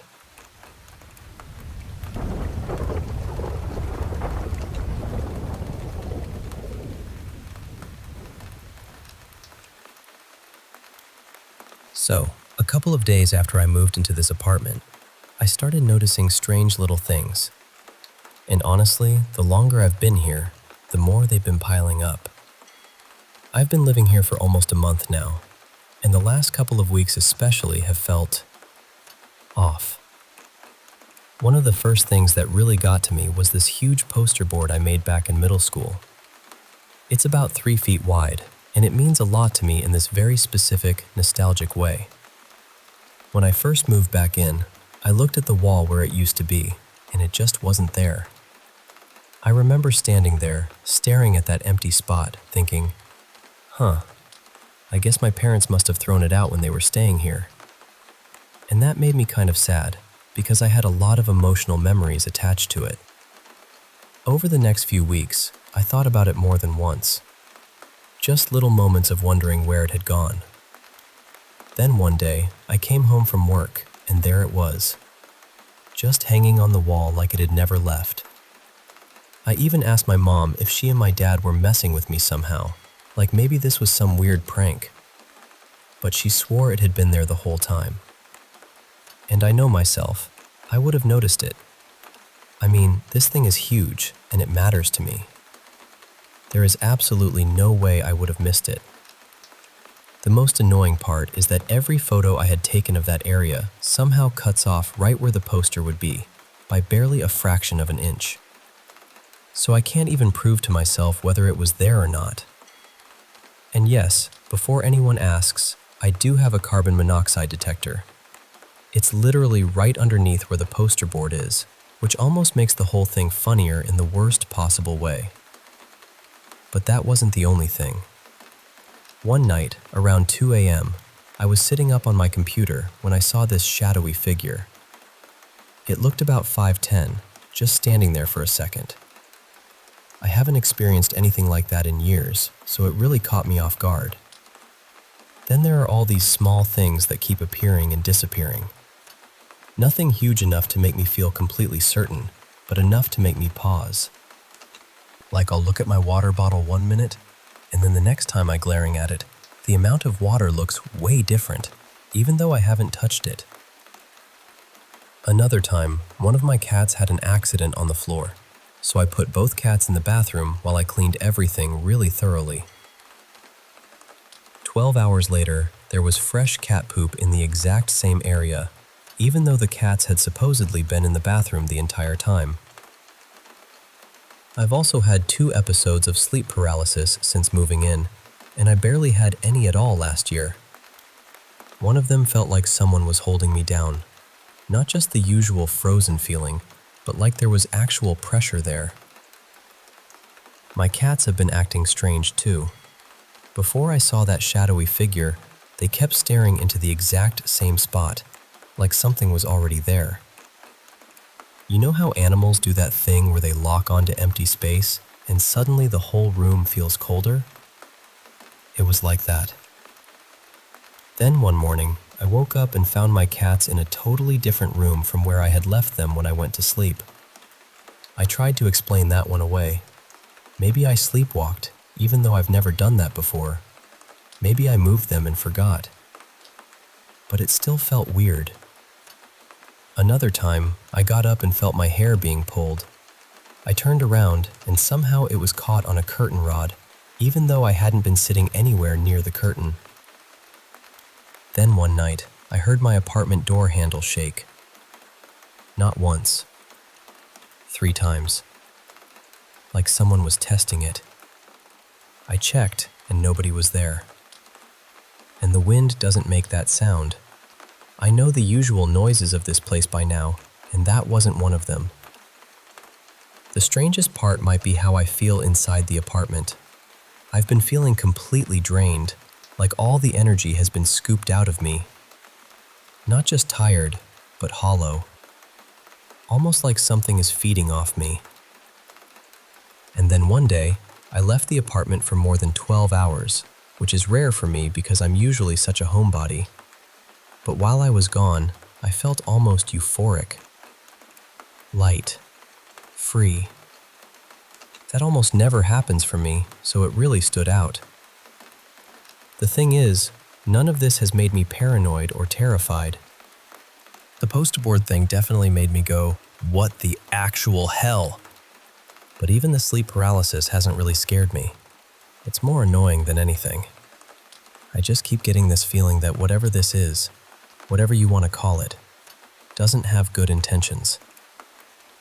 It feels like it's feeding off the depression I already had, using it like fuel. And the funny part is, I don't even really believe in ghosts being annoying like this. I don't fear them. I don't expect them to bother me.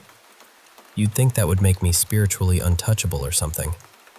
Apparently not.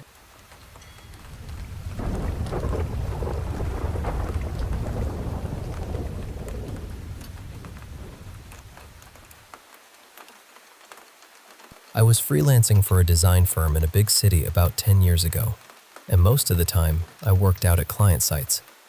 But every now and then I had to go into the actual office so I could sit down with the team and work through things face to face. Back then, my kids were still little. One was in preschool and the other was just starting elementary school. So my husband and I had this whole daily dance worked out around drop-offs, pickups, car line, work schedules, all of it. On the days I had to be in the office, I would get there ridiculously early, usually before anyone else, just so I could leave in time to handle the afternoon kid logistics. And that was exactly what happened that morning. I got there a little before 7 a.m., and I mean, I was alone. Not a few quiet people with headphones on, alone. The entire floor was empty. The building itself was nothing special. It was one of those plain concrete office buildings that looked like it had been put up sometime in the late 70s or early 80s, and then simply endured. Our company occupied one full floor in the middle of the building, and nobody else shared that space with us. The layout matters here because it's part of what made this so strange. There were two big common work areas where most of the designers and developers sat in cubicles. One was off to the side, and one was way down at the far end of the floor. That far end area was where I usually worked. On the opposite side, there were executive offices and conference rooms. Between those two ends were long hallways, a wide open foyer, and smaller meeting spaces where people could gather to work on projects. So that morning, before settling in, I needed coffee, naturally. The coffee station was near the far side of the building, across this wide foyer from some of the executive suites and conference rooms. I was standing there at the Keurig, waiting for it to sputter out its little cup of survival, when I happened to glance across the foyer. In one of the conference rooms, floating near the ceiling, was a shiny mylar balloon with a big smiley face on it. I didn't think anything of it at first. It was just one of those odd little things you notice in a quiet office. A happy little balloon in this very gray, corporate-looking space. I remember thinking something like, well, that's cute. And then my coffee finished, so I headed back to my cubicle. A couple of minutes later, I was sitting at my desk when I heard this faint scraping sound coming from the hallway I had just walked down. I looked up, and from around the corner, right where the last conference room ended and the cubicles began, came the smiley face balloon.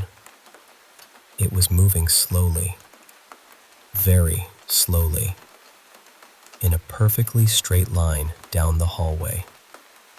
There was no breeze, no obvious air vent pushing it, no heating or air conditioning kicking on.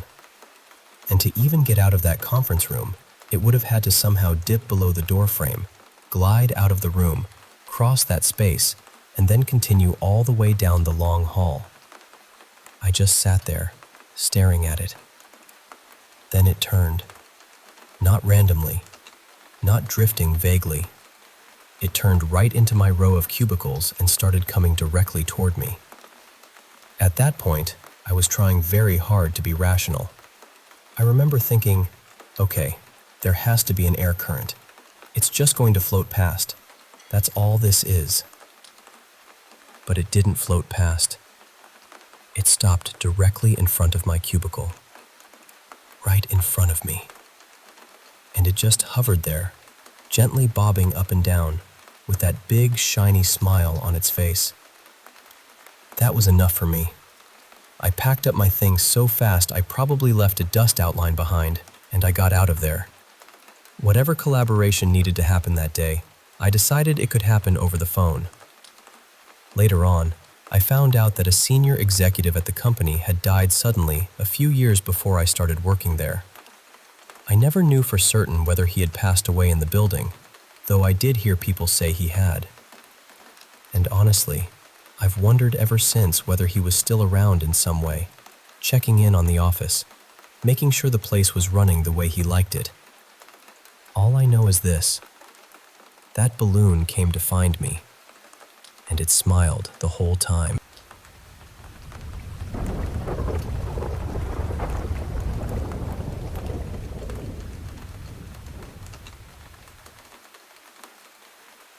I'm still in high school as I'm telling this, and the things I'm about to talk about happened to me and some of my classmates over the past couple of years. But from what I understand, this didn't start with us. These stories go way back, even to when one of our teachers was a student here. For now, though, I'm only going to talk about the things I personally saw, heard about directly, or was involved in. And I want to be clear about something before I get into it. I'm a creative person, yes. I'm an artist. I write, I imagine things, I love stories. But this was not something I made up. This happened. I joined drama during my sophomore year, and honestly, it ended up being one of the best decisions I've made in high school. The people in that group were warm, loud, funny, and just genuinely good to be around. I really do think being part of that class changed me for the better. After every production, we have this tradition. Since we do 2 shows a year, that means twice a year we have a cast party. Everyone brings food, we play games, we hang out, and once everyone's eaten way too much and the energy starts getting chaotic, we play hide and seek. And when I say hide and seek, I don't mean in one little classroom. I mean the whole school, as long as the doors are open and we're allowed to be there. Our school is big, with more than 40 classrooms, plus all the side hallways, offices, music rooms, and everything else. So there are a lot of places to disappear into. But the biggest place, other than the gym, is the auditorium. And that's where almost all of this happens. The auditorium is laid out kind of strangely. You come in through these 2 heavy metal doors, and there's a walkway that curves between sections of seats. If you keep going, there's another set of double doors on the far side that leads toward the band and choir rooms. The seats are split into sections, with a handful of rows in each one. Up near the top, there's another walkway that mostly the tech and lighting people use so they can get to the booth. Then, at the bottom, there's the stage. It looks like a normal school stage at first, but the shape of it is odd, almost backwards somehow, and the backstage area is way tighter than you'd expect. I'm explaining all of that because, for some reason, that room is the center of everything. The first thing I personally saw happened at our most recent cast party, right before hide and seek started. I was walking around the school, checking possible hiding spots, and trying to plan where I might go once the game started. At one point, I thought, why not walk through the auditorium? All the lights were on, thankfully. The place was a little messy because the set from our last production was still being taken apart. I walked across the curved walkway toward the doors on the other side. Then, for some reason, I decided to turn the lights off. I figured hide and seek would be more fun if the auditorium was dark, so I flipped the switch. Then, just because, I glanced back. Out of the corner of my eye, I saw this white streak shoot across the walkway behind me. not a person walking, not someone ducking behind a seat. It was more like a flash, fast and pale, moving along the exact path I had just taken. Then it vanished into the dark. And the thing is, all of us already knew the auditorium felt wrong.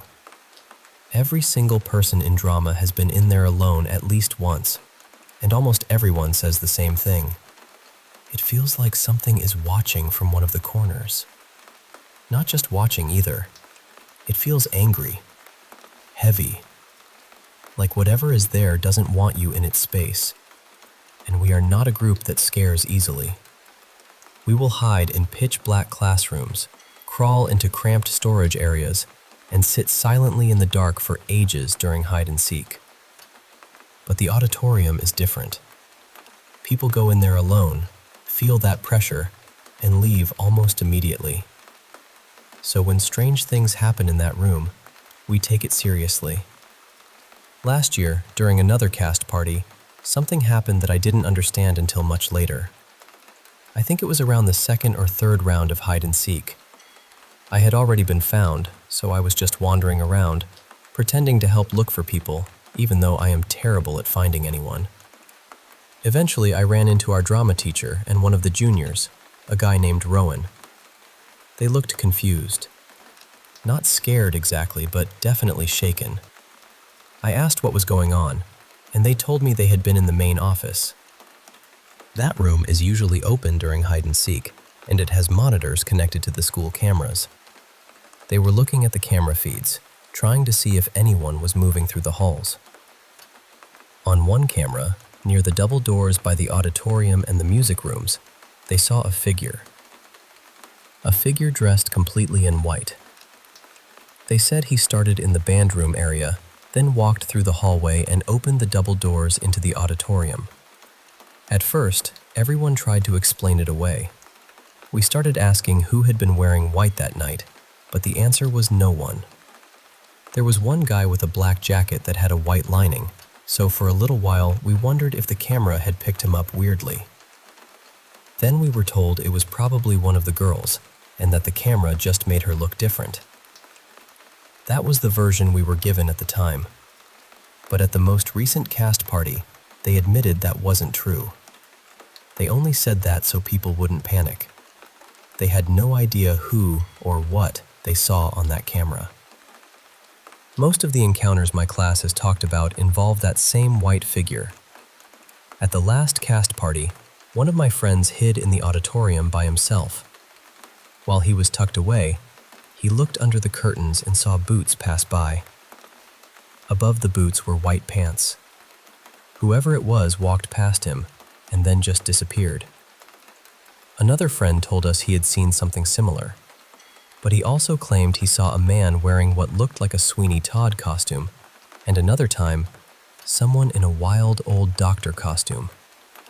And because of that, I think I have an idea of who this figure might be.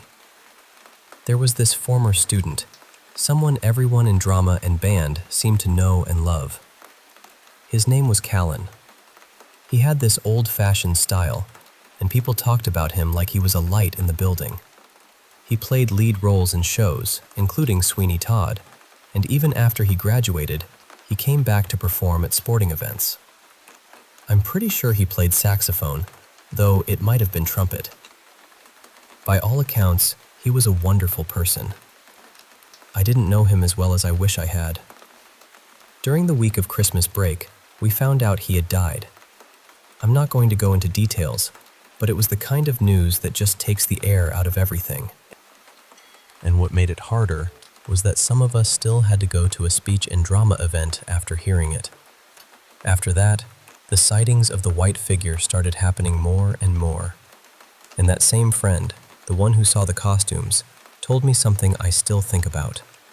He swore, completely seriously, that when he was alone in the auditorium, he heard Callan's voice. I had never seen him look that scared before. Not joking scared, not trying to freak people out scared. Actually scared. These are only a few of the things that have happened, and they're only about this one figure. There are other stories too, smaller ones, stranger ones, the kind that come back to you later when you're trying to sleep. But the white figure is the one I keep thinking about, because every time I'm in that auditorium, even when the lights are on, I get the feeling that someone is still there, standing just out of sight, watching.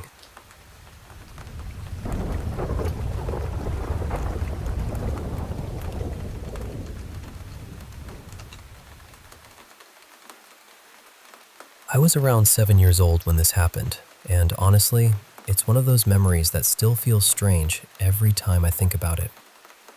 Back then, my family had one of those old baby monitors that stayed on constantly. It didn't just switch on when the baby made noise, it picked up everything, all the time. The transmitter was in my baby brother's room, and the receiver usually stayed either in my parents' bedroom at night or in the living room during the day so they could hear him if he woke up. One evening, I was sitting in the living room with my parents. We were watching TV with the volume turned down pretty low, and the baby monitor was sitting on the side table beside the couch. Then, out of nowhere, we heard singing. It was a woman's voice, soft but very clear, singing what sounded like an old lullaby. At first, my dad thought it was coming from the TV, so he muted it. But the singing kept going. That's when we all realized it was coming through the baby monitor. And it wasn't just fuzzy noise or some weird crackling interference. It was actual singing. Clear enough that you could tell it was a woman, clear enough to hear the melody. The strangest part was that there was nothing in my brother's room that could have made that sound. No TV, no radio, no music box. Nothing like that. He was just a tiny baby sleeping in his crib. I remember sitting there with this cold, uneasy feeling because it really sounded like someone was in the room with him. My parents got up to check on him, and I stayed in the living room, staring at the monitor. The singing kept coming through, faint but steady. But as they walked down the hallway toward his room, it started getting softer. By the time they reached the door, it had almost faded away.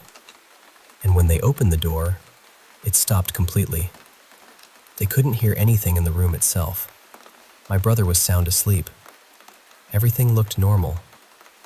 If it had only happened that one time, I think we probably would have explained it away as interference or some strange issue with the monitor. But it didn't happen just once. It kept happening for months. Every so often, completely at random, we would hear that same kind of woman's voice singing lullabies through the monitor. And every time someone went to check the room, the same thing happened. The singing would fade as they got closer, and once they entered, there was nothing there. One afternoon, my mom was outside trimming plants near the windows, and she heard it too. She could hear the lullaby from outside the house, coming through the baby monitor sound near the window. Our house was only one story, and the windows were low enough that she could clearly see there was nobody in the room. Still, when she went inside to check, my brother was asleep and the room was quiet. That house had other strange things happen in it over the years, but this is the one that has always stayed with me the most. I was old enough to understand what I was hearing, and I remember how everyone reacted. It wasn't just my imagination. Even now, I don't really know how to explain it. Maybe it was some kind of interference. Maybe there was a logical reason none of us ever figured out. But deep down, I've always felt like there was something in that house. Something that liked to sing to the baby when no one else was there. Has anyone else ever had a baby monitor pick up voices, music, or singing when the room was completely empty?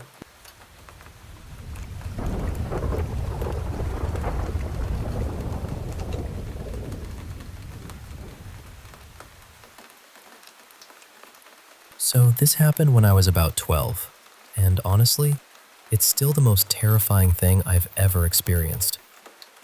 My grandma, whose name was Marion, was renting this old log cabin way out in the countryside of central North Carolina.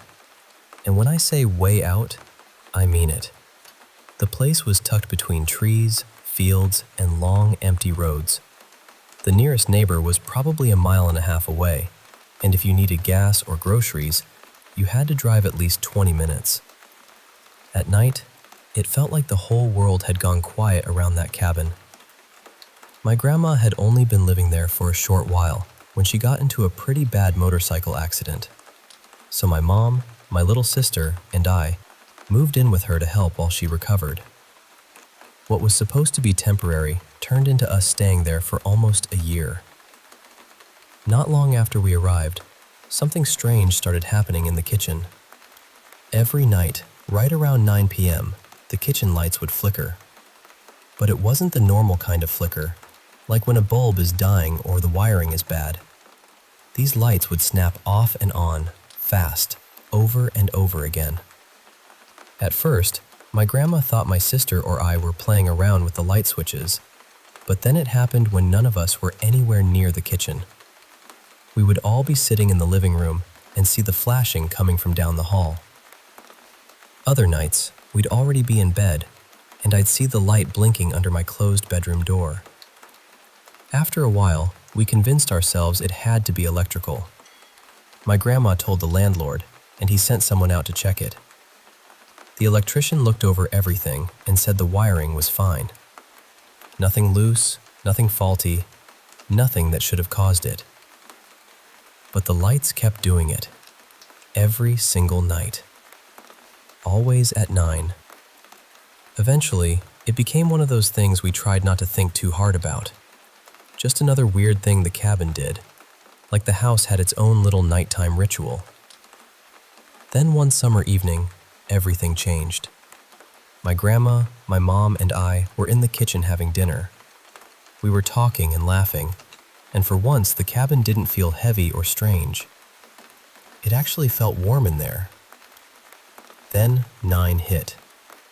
The lights started again, but this time they weren't flickering fast like usual. They were turning off and on, slowly, deliberately. Almost like someone was standing by the switch, flipping it up and down with their hand. The whole room went quiet. I looked toward my grandma. She was standing near the counter, spreading butter onto a piece of bread. And right behind her, there was a figure. It was tall, dark, and shaped like a person. The outline looked like a man wearing a wide, tall hat. I know people talk about something called the Hat Man, and I didn't know much about that back then, but that's exactly what it looked like. No face, no eyes, no details. Just this black silhouette standing behind my grandma. The worst part was that I could see it when the lights were on, but when the lights went off, it was still there. Somehow it was darker than the darkness around it. Like the room went black, and it went even blacker. I couldn't move. I couldn't speak. I just stared. My chest felt tight, and this awful dread came over me. Not fear like being startled. It was deeper than that. Like my whole body understood something was wrong before my mind could catch up. The lights kept slowly blinking, and I kept watching that thing behind my grandma. It lasted maybe 15 seconds, but it felt much longer. Then the lights stopped, and the figure was gone. I broke down immediately. I started crying so hard I could barely explain what had happened. My mom and grandma kept asking me what was wrong, and when I finally told them what I had seen, they believed me right away. Our family had experienced strange things before, so they didn't laugh or tell me I was imagining it. I never saw that figure again after that night, but the kitchen lights kept flickering at 9 p.m. every night for the rest of the time we lived there. Even after we moved out and my grandma stayed there alone, she said it still happened. There were other strange things in that cabin too. Cabinets would slam in the middle of the night. Furniture would be moved when everyone was asleep. Sometimes we heard scratching or tapping inside the walls. But nothing ever came close to that night in the kitchen.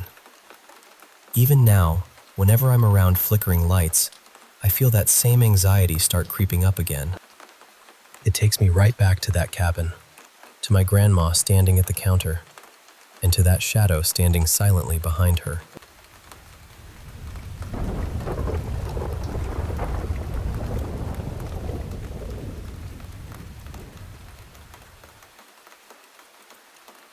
Okay, so this happened a few summers back, and I still think about it every now and then.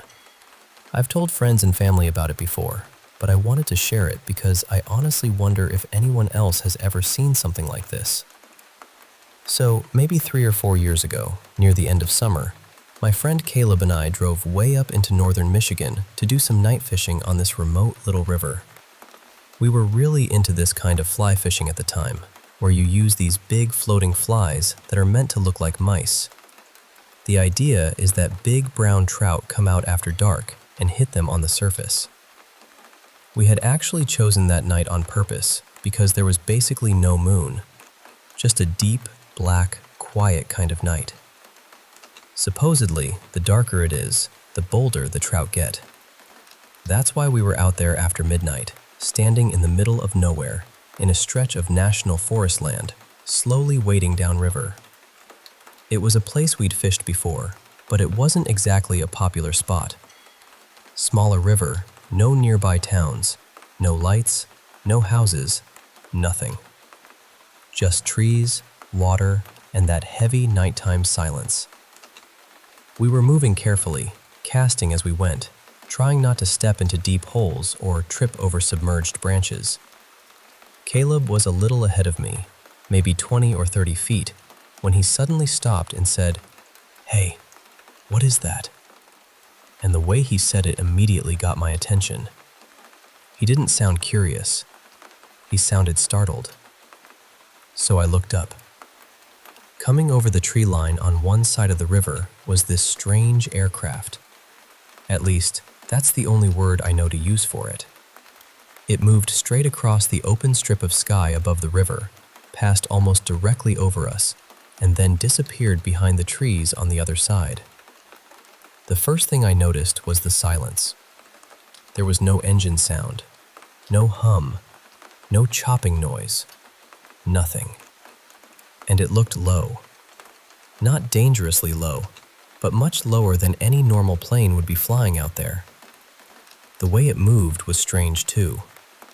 It was almost too smooth, too straight, like it was sliding across the sky rather than flying. I spend a lot of time outdoors. I fish, hike, camp, and I've seen plenty of odd things in remote places. Bears, coyotes, weird lights in the distance, people showing up where you don't expect them. But this felt completely different. What we saw was triangular. Underneath it, there were 3 large white circular lights, one at each corner. And around the outside edge of the triangle were smaller lights. Those smaller lights seemed to be moving or rotating around the shape in this steady, circular pattern. That part really stuck with me. I couldn't think of any reason an aircraft would have lights like that, arranged that way, moving like that. It almost felt too close to what people imagine when they picture a classic UFO, which honestly made it even stranger. And just to be clear, neither of us had been drinking or anything like that. We were completely sober. We were there to fish, and until that moment, all our attention had been on the river. After it passed, we just stood there for a bit, trying to make sense of it. Then we talked about it for a while as we kept fishing, going over what we'd both seen. It was one of those moments where your brain keeps searching for a normal explanation, but nothing really fits. Eventually, life moved on, and we sort of stopped bringing it up all the time. But every so often, one of us will mention that night again. Not in a dramatic way.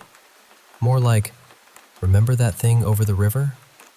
And we both remember it exactly the same way. Silent, triangular, low over the trees, and completely out of place.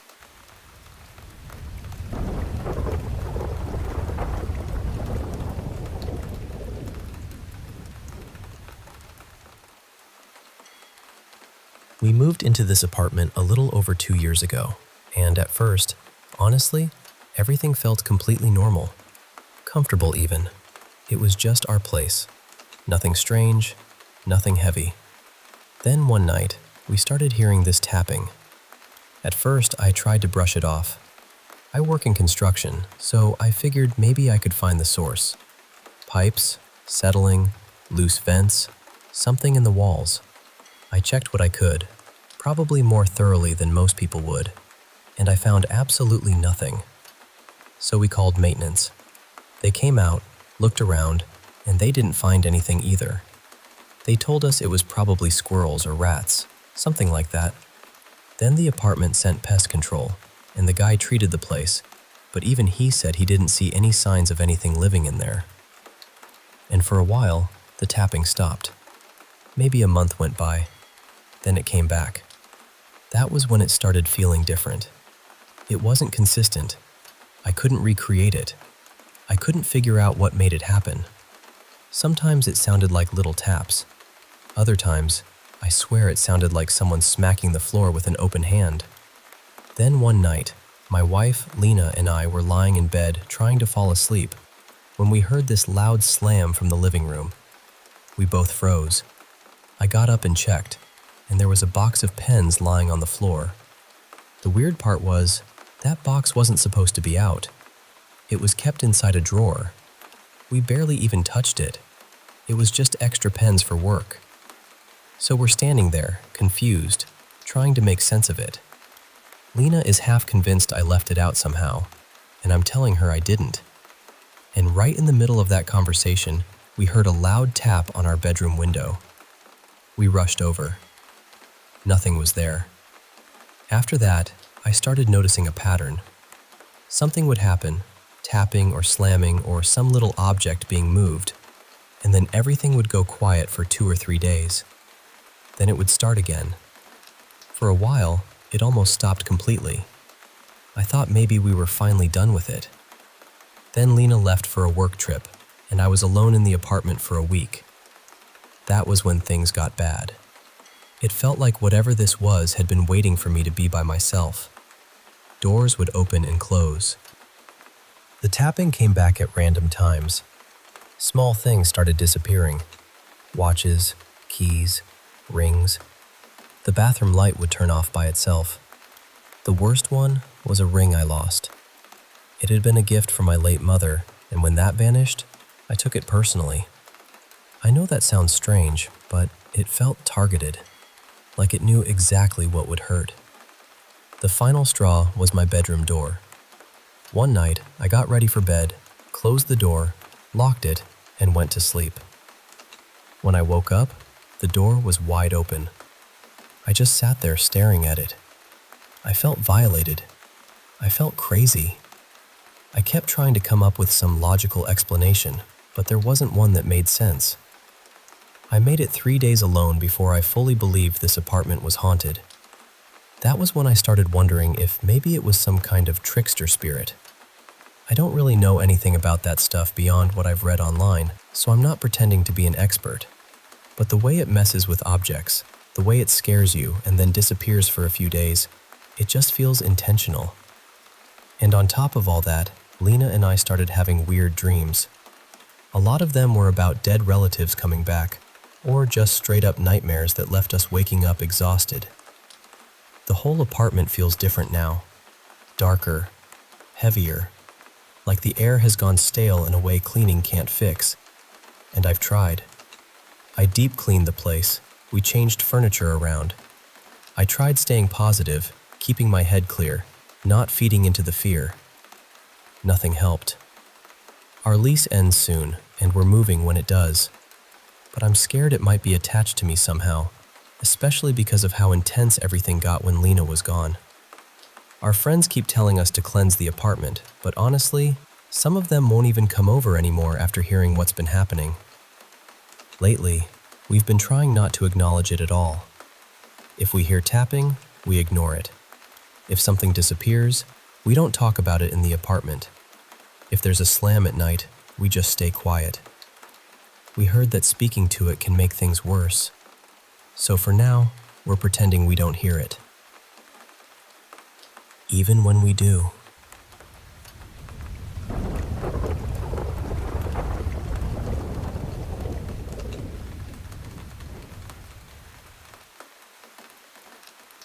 I've had a handful of experiences in my life that I honestly still don't know how to explain. I've seen spirits a few times, clear as day. Not just a shadow in the corner or something I could easily brush off. I mean moments where I truly felt like I was seeing something, or someone, that wasn't part of the ordinary world. And when I was a child, I had what felt like an out-of-body experience. I remember seeing my own body below me, and above me, there was this man sitting on what looked like a golden throne. He was smiling down at me, and he honestly reminded me of Jesus. I grew up religious, so of course I knew who Jesus was. I'm not religious anymore, but I still have respect for him. I've come to think of him more as someone who is deeply spiritually connected, and then different religions and spiritual traditions built their own stories and meanings around him. But at the time, I was terrified. I didn't feel peaceful or ready. I panicked and begged to be put back into my body, so I never actually went toward him or met him properly. I know some people might say it was just a dream, and honestly, sometimes I wonder that too. But it didn't feel like a dream. I remember feeling awake, alert, present. It had this sharpness to it that dreams usually don't have. Anyone who has had something similar will probably understand what I mean.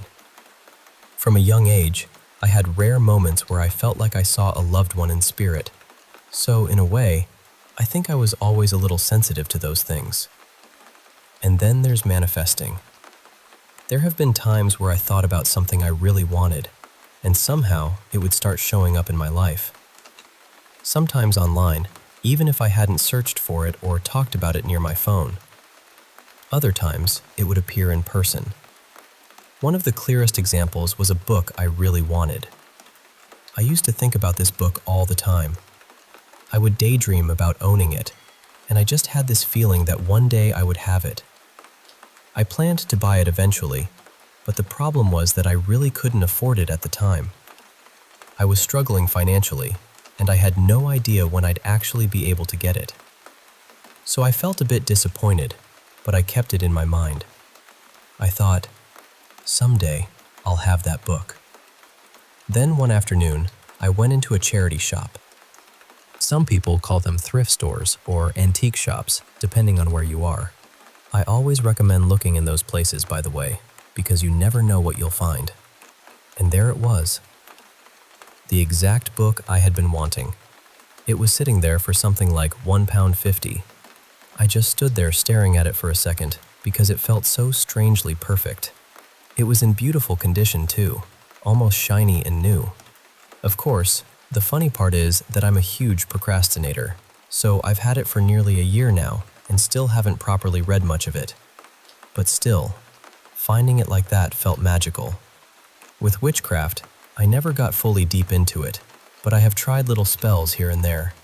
Sometimes they really did seem to work, especially when I felt passionate about what I was doing. When I could really embody the energy of already having what I wanted, or of it coming toward me quickly. That's when things seem to shift. I question things a lot. I can't always make myself believe in everything completely, but I do believe in energy, at least most of the time. I think there's something real about the way we connect to things, call things in, and move through the world with intention. Sometimes I doubt myself, of course. I can be cynical, and I'll start questioning whether energy, chakras, or any of it is real. But overall, I do believe there could be truth in it. I'd really love to hear other people's stories. What got you into spirituality or witchcraft? What made you fully believe, or at least realize that spell work might actually work? Or even just any spiritual experience that changed the way you see things? For me, I think I naturally became spiritual in my early teens, around 14. That was when I started letting go of the religion I was raised with. I still respect it, but I wanted to form my own beliefs from my own experiences, from what I learned, and from what actually felt true to me. I want to feel magical again. That feeling is so lovely, when you remember that maybe there really is more to life than what we can see. But the world can get heavy, and sometimes I forget. Sometimes I lose belief, or hope, or that sense of wonder. I want to feel more connected again. I want to feel like I can manifest, work with energy, and trust those little signs from life. That's why I love hearing other people's experiences. Sometimes I even search things like, "What made you believe in witchcraft?" just so I can read real stories from people who have felt it too.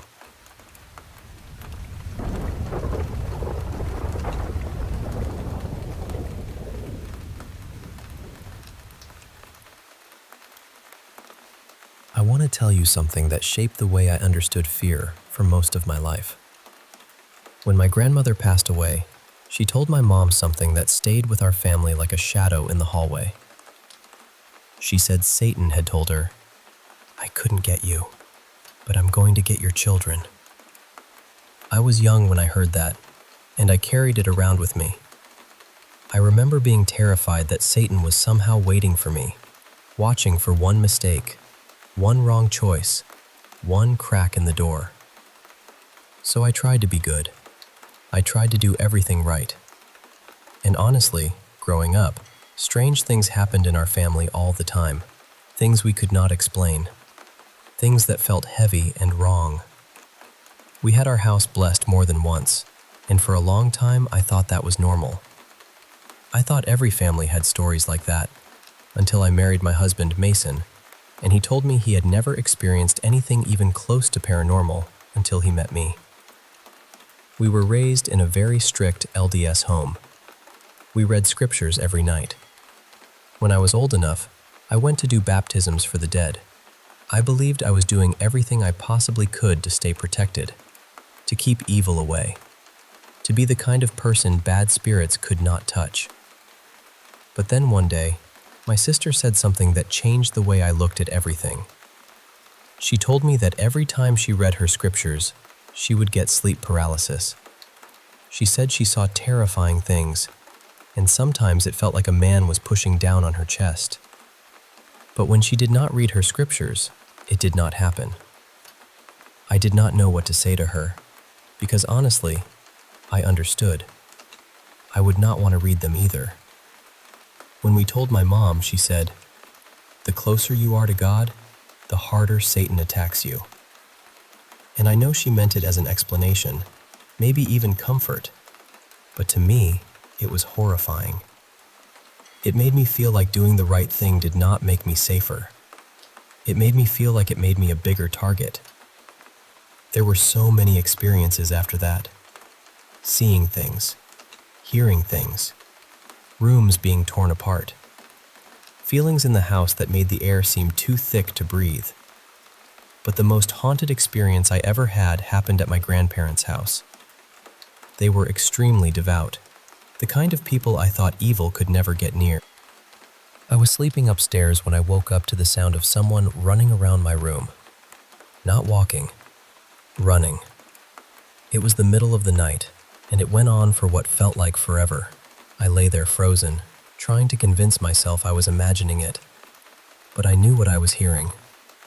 When I finally got enough courage, I bolted out of the room and ran to my parents. I grabbed my mom's phone because I wanted to play hymns, anything that might make it stop. But what disturbed me most was that it happened there, in my grandparents' house. I had always believed their faith made that place untouchable. So instead of thinking maybe the belief system itself was making me afraid, I thought, it must be me. I must be the unclean thing in the house. I must have brought this with me. That thought stayed with me for years. Another time, my dad and I went to stay at my grandparents' condo. We arrived late at night, and the back door was wide open, which made no sense because nobody had been there for weeks. We checked the rooms, trying to stay calm. When we got to the bathroom, my dad and I looked into the mirror at the same time. In the reflection, half of his face looked like it had dropped. It looked melted, distorted, completely wrong. I ran to my room and locked the door. He came after me and said, "It's okay. I saw it too. We just need to bless the house." And that was our normal. Something terrifying would happen, and the answer was always a blessing, a prayer, a hymn, more righteousness, more obedience. When I married Mason in the temple, he started having experiences too. We saw the shadow of something that looked like a horned head more than once. One time he thought I was crawling around the room to scare him. He even saw what he thought was me crawling in the hallway, only to find out I was actually in the bath. Another night, we were at his parents' house and heard footsteps and jumping on the roof, clear as day. Mason and his dad went outside to check, but there was nothing there. The next day, I told my parents about it, and they said the exact same thing had happened to them that night. They had heard someone walking and jumping so clearly that they checked the attic.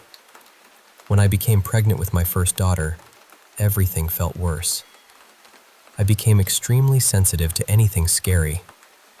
Even if I accidentally saw a creepy video while scrolling on my phone, I would either have a nightmare or something frightening would happen that night. One night, I had the most horrifying experience of my life. Usually, when I dream, I know I am dreaming. If something scary starts happening, I know I can go to sleep inside the dream and wake myself up. That night, I dreamed there was something terrible in my room. So I did what I always did. I tried to go to sleep in the dream. But instead of waking up in real life, I woke up in my old house, sitting beside my sister.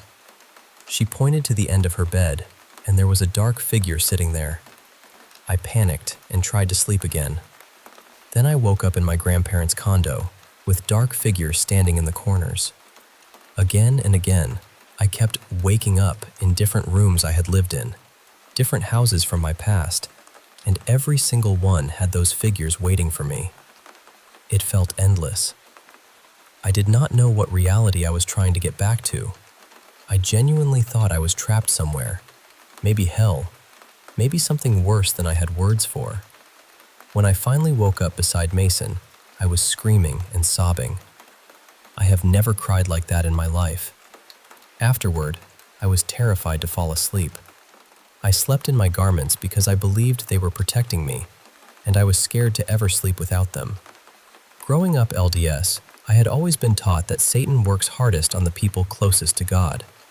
I was taught that if you are not following the church, he leaves you alone because he already has you where he wants you. But here's the strange thing. Since Mason and I left the church completely, we have barely had any scary experiences. That is the part I still think about. I saw a comment online once that said when you do baptisms for the dead, you are doing it by proxy. And the person suggested that meant you were inviting spirits into you so they could be baptized through your body. I do not know what I believe about that, but it sent me spiraling. I started thinking about all the names I had been baptized for, people I never knew, people whose lives I knew nothing about. And my mind went to dark places. What if some of them were cruel people? What if some of them had done terrible things? What had I actually been participating in? Then I started questioning other parts of the church too. The symbols on garments, the rituals, the things I had accepted because I was taught they were holy. Now I do not have all the answers. I really do not. But I know this. For years, I lived like my body and spirit were a battlefield. I was taught to be afraid of myself, afraid of invisible forces, afraid that every nightmare meant something was coming for me. Leaving did not answer every question, but it gave me something I had not felt in a long time. Quiet. And maybe that is what I was looking for all along.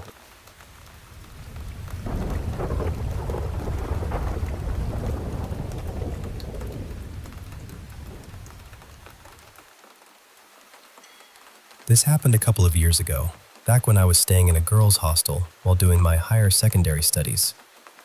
There were a lot of strange things that happened in that hostel, not just to me, but to other girls too. Still, this is the one experience that stayed with me the most. At the time, I was in 11th grade.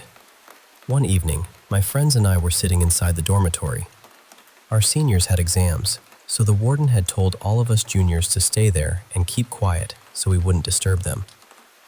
At first, we were just laughing, chatting, and making silly jokes, but somehow the conversation slowly turned toward ghosts, spirits, and paranormal experiences.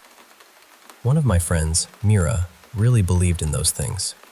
She had seen and experienced things before, and she started telling us about them. I was listening, but honestly, I never really believed in ghost stories that much. I even remember saying, very casually, that I wished I could experience something like that too, just once, because nothing like that had ever happened to me. Mira looked at me seriously and told me not to say things like that. She said sometimes, when you invite something, it actually comes. I laughed it off. I didn't think much about it. But that night, I had a strange dream. In the dream, I was standing on top of my school building. The sky felt heavy, and there were crows flying above me in circles. One of the crows suddenly started flying down toward me, almost like it was about to touch me. And just before it did, I woke up. I brushed it off the next morning. I told myself it was just a weird dream because of the stories we had been talking about. Then I went on with my day like usual. But later, one of my close friends got sick and had to go home. Normally, because we slept in a dormitory, she and I would push our beds together and sleep side by side. I always felt safer that way. Since she wasn't there that night, one of my seniors offered to sleep beside me. I agreed. She was a very prayerful person, and people often said she was spiritually sensitive. A priest had once even told her she had a special gift. That night, I had the same dream again. I was back on top of the school building. The crows were flying above me. But this time, my arms were stretched out toward them. Then one crow came rushing down. The moment it touched me, I felt goosebumps spread all over my body. I woke up, but I couldn't move. I was sweating. My heart was beating so hard. I looked to my side, and my senior was still asleep beside me. Then I moved my eyes and looked straight ahead. There was someone standing there. A very tall, shadow-like figure. He was almost as tall as the ceiling. I couldn't see his face at all. His whole body looked dark, almost black, and he had long nails. His head was tilted slightly to one side, and he was staring directly at me. I was terrified. I tried so hard to move. I kept struggling until finally, I jolted awake properly. When I looked around, no one was there. There wasn't a clock nearby, so I didn't know what time it was. I just prayed quietly. But the moment I lay back down, my senior suddenly jolted awake too. She looked confused and frightened. I asked her what happened. Still half asleep, she told me she had heard footsteps behind her. Our dormitory had 2 sections, separated by a short wall, and she said the footsteps were coming from that side. Then she turned to me and asked, "You had a bad dream, didn't you?" I was shocked. I nodded and said yes. After that, we prayed together and somehow managed to sleep again. For a few days, nothing happened. Then one night, my friend got sick again and went home. That meant I had to sleep alone. That night, I had another dream. In the dream, I was talking to my friend. She was brushing her hair and smiling at me. But something was wrong. She looked like my friend, but at the same time, she didn't. Her face felt unfamiliar, almost like someone was pretending to be her. I knew I was dreaming, and I told her, "You look strange." She didn't answer. She just kept smiling and brushing her hair. Then I asked her, "What happened to you?" She slowly tilted her head to the side and pointed at something. In the dream, I turned my head to look. And in real life, I turned my head too. I was sleeping on my side and I slightly opened my eyes. At first, I didn't see anything. Then I looked down. It was him again, the same dark figure. But this time, he wasn't standing. He was crouched down near my bed, with his knees pulled close to his chest. His face was extremely close to mine. I still couldn't see any features. It was just black. The moment I saw him, I jumped back and sat up, and then he was gone. I was so scared that I couldn't stay in my bed anymore. I went to another friend's bed and slept beside her for the rest of the night. The next morning, while we were getting ready for school, that same senior came to me. She told me she had a bad dream the previous night and felt like she needed to call me, but she didn't want to disturb me. I didn't tell her what had happened to me. I only told her that if she ever had nightmares again, she should come to me. That evening, after school, someone from my senior's church called her. It was one of the sisters there, and they spoke for quite a long time. Later that night, my senior came to me and told me what the sister had said. The sister had asked her if she was close to a girl from a specific tribe.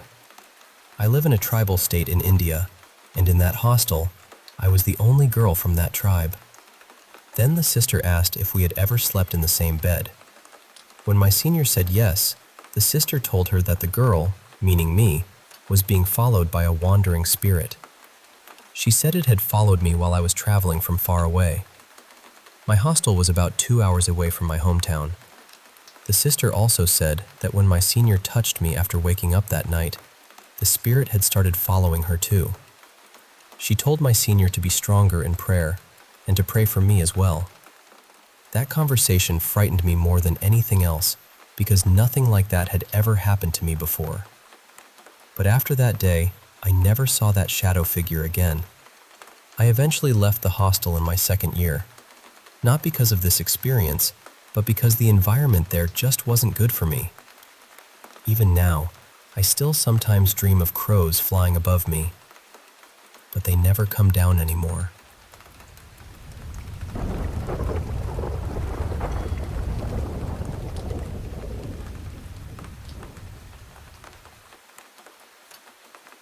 I want to tell you something that still bothers me, even now.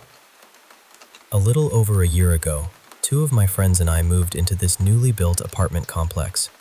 The place had barely opened. I mean, it was so new that half the units were still empty, and some floors looked like nobody had ever stepped foot on them. At night, the building had this hollow feeling. Every sound traveled too far. The hallway lights would buzz and blink, and when you walked past certain doors, it felt like the whole floor was listening. One evening, my friends Caleb, Jonah, and I were standing in the lobby, just talking before heading upstairs.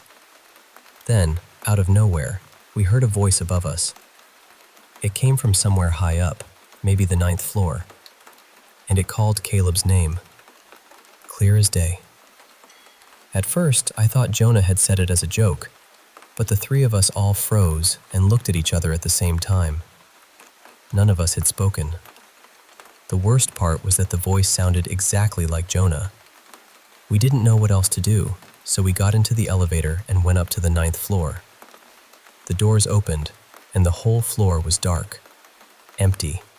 No boxes, no furniture, no workers, nothing. Just cold air moving through the unfinished corridor. We walked the entire hallway, checking every corner like we were going to find someone hiding there. But there was no one. After that night, things started happening more often. Sometimes, really late, we would hear footsteps outside our apartment door, slow and steady, even though we knew nobody else had moved onto our floor yet. One night, the elevator came up by itself at 2:46 in the morning. We heard the ding, then the doors slid open. Nobody stepped out. Another time, Caleb was alone making food in the kitchen when he heard someone whisper his name right behind him. He came into the hallway furious, thinking we were trying to scare him. But Jonah and I had both been asleep. The moment I'll never forget happened a few weeks later. We were all sitting in the living room when we heard that same voice again from the stairwell. It sounded exactly like Caleb, but Caleb was sitting on the couch right beside me. None of us said anything for a while after that. Even today, I don't know who was calling from those empty floors, or what it wanted. But I still think about that first night sometimes, and I wonder what would have happened if we had followed the voice farther into the dark.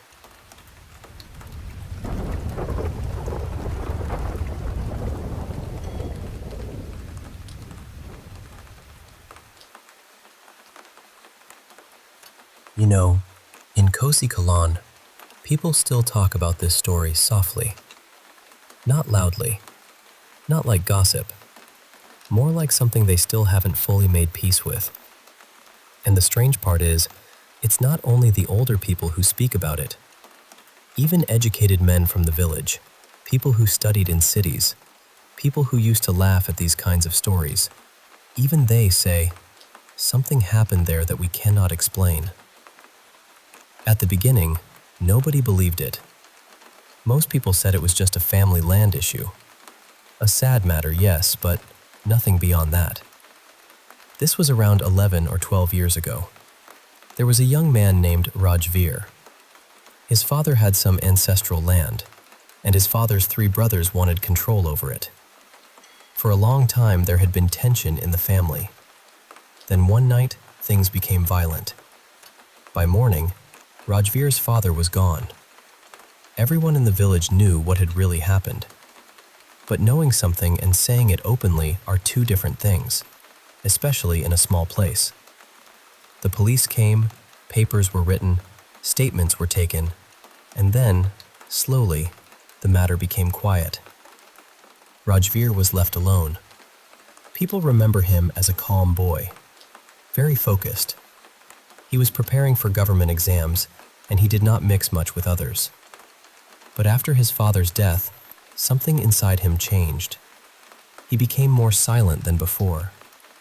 When people spoke to him, he answered politely, but his eyes always looked far away, as if his mind was somewhere else. Then one day, he disappeared. For years, nobody had clear news of him. One person said he had seen him near Varanasi. Another said he was in Kolkata. Someone else claimed he had gone toward Gorakhpur, then Assam, then even Nashik. Nobody knew what was true, but people felt he was searching for something. And when he finally came back, he did not feel like the same Rajveer. He looked normal. His face was peaceful, even gentle, but his presence felt heavy. People could not explain it properly. It was not exactly fear. It was more like standing near a deep well at night. Quiet, but unsettling.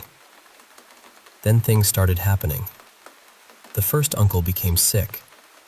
At first, everyone thought it was some ordinary illness. Fever, weakness, stress, something like that. But then his condition became strange. At night, he would scream and say that someone was sitting on his chest.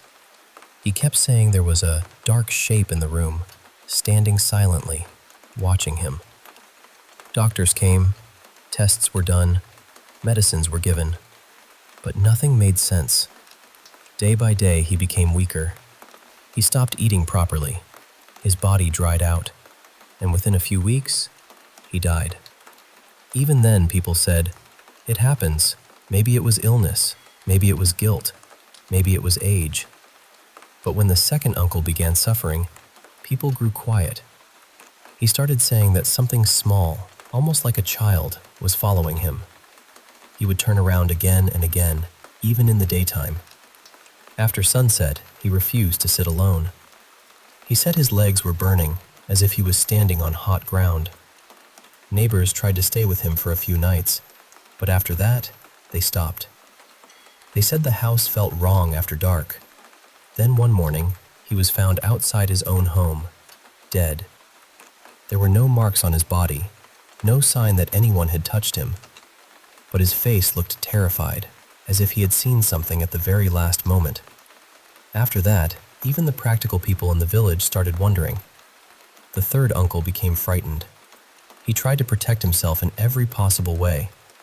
He called priests. He arranged rituals. He kept holy ash, threads, lamps, everything. For a few days, it seemed like things had settled, but then he began talking about dreams.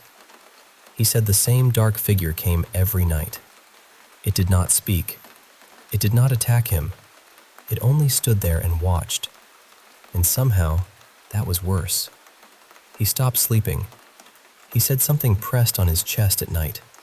He struggled to breathe. His mind began to weaken. One night, people heard him shouting and running out of the house. The next morning, he was found dead too. After the third death, people stopped calling it coincidence. They still did not say everything openly. In villages, some words are spoken only carefully. Nobody wanted to say "Masan" too loudly.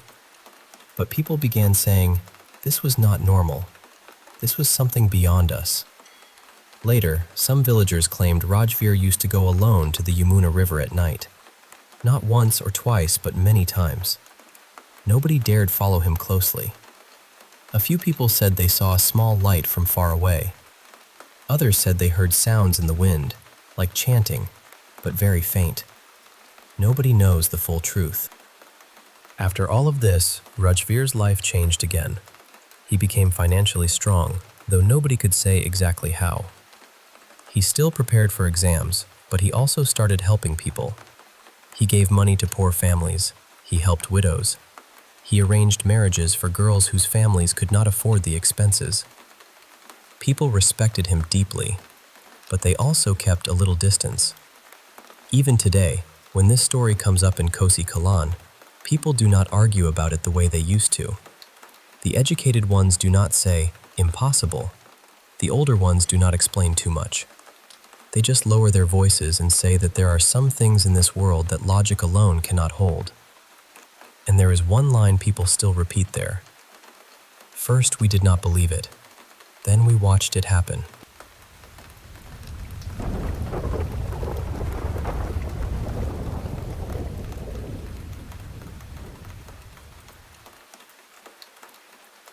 I was about 15 when this happened, and honestly, I almost never talk about it because I know how it sounds. But my cousin Marin was there with me, and she saw the same thing I did. She lived way out in rural Utah, on the edge of the Great Basin Desert, where everything was sagebrush, dirt roads, and empty land that seemed to go on forever. When I stayed with her, we sometimes heard strange things outside at night.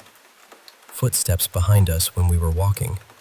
Voices that sounded far off in the desert, even though there shouldn't have been anyone out there. Most of the time, we just told ourselves it was animals or the wind. One night, during a sleepover, Marin and I went outside and sat in her mom's little Ford Festiva. We wanted somewhere quiet to talk where her older brother wouldn't come in and annoy us. We were sitting there, laughing about something, not scared at all, when something heavy landed on the back of the car. At first, I thought it was her brother jumping on the trunk to scare us, but then we heard it moving. Step by step, it walked across the roof. The metal above us crunched and bent under its weight, slow and deliberate, like whatever it was knew exactly where it wanted to put each foot. It crossed over the roof, came down across the windshield, and moved onto the hood. That was when we saw it. It looked like an enormous black wolf. When it jumped off the front of the car, the whole car lifted and bounced a little as the weight came off. It ran maybe 20 or 30 feet into the sagebrush, and then we realized it wasn't alone. There were more of them, around 7, maybe 8. They were all huge, dark, wolf-like animals, much larger than anything I had ever seen out there. I'd guess they were close to 3 feet at the shoulder and maybe 6 feet long, maybe more. The moon was bright that night, but it was behind them, so their eyes never flashed or reflected. They were just these black shapes moving through the brush. For a few minutes, they ran around each other, circling and chasing like they were playing. But every so often, one of them would stop and look right toward the car, almost like it was checking on us. The part I still remember most is how smoothly they moved. There was barely any bounce when they ran. They just flowed through the sagebrush. Eventually, they all disappeared deeper into the desert. Marin and I sat there frozen for maybe half a minute. Then I looked at her and said, "On 3, we run to the house." She nodded. We counted, threw the doors open, and sprinted the 50 feet back inside, like the dark itself had teeth. Later that night, her mom woke up to leave for work. Like usual, we walked out with her to the car, but when she backed up, we heard this awful dragging sound. The front bumper was barely attached, hanging on by one side. Marin and I looked at each other immediately because we both knew when it must have happened. We didn't say anything. How could we? Her mom would have thought we had lost our minds. I still don't know what those animals were. I've spent most of my life around the Great Basin Desert, and I have never seen anything like them before or since. So I guess I'm asking, has anyone else out in Nevada, Utah, or anywhere in the Great Basin ever seen animals like that?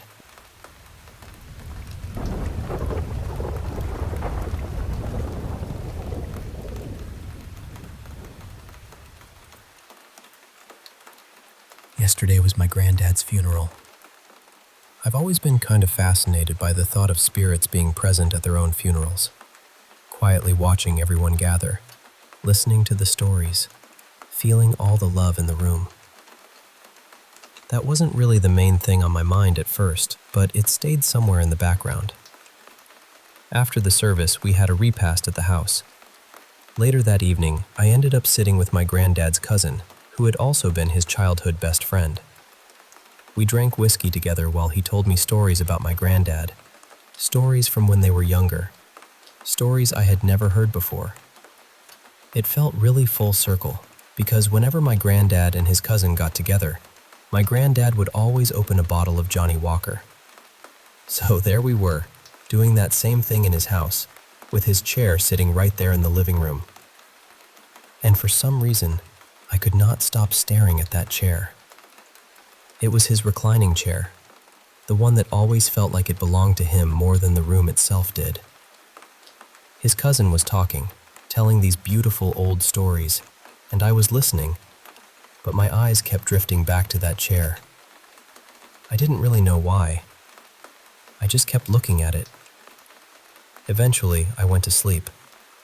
When I woke up, I felt confused because the dream I had was so vivid that it didn't feel like a dream at all. In the dream, I was right back in the living room. Everything was exactly the same as it had been the night before. I was sitting beside his cousin, listening to him talk.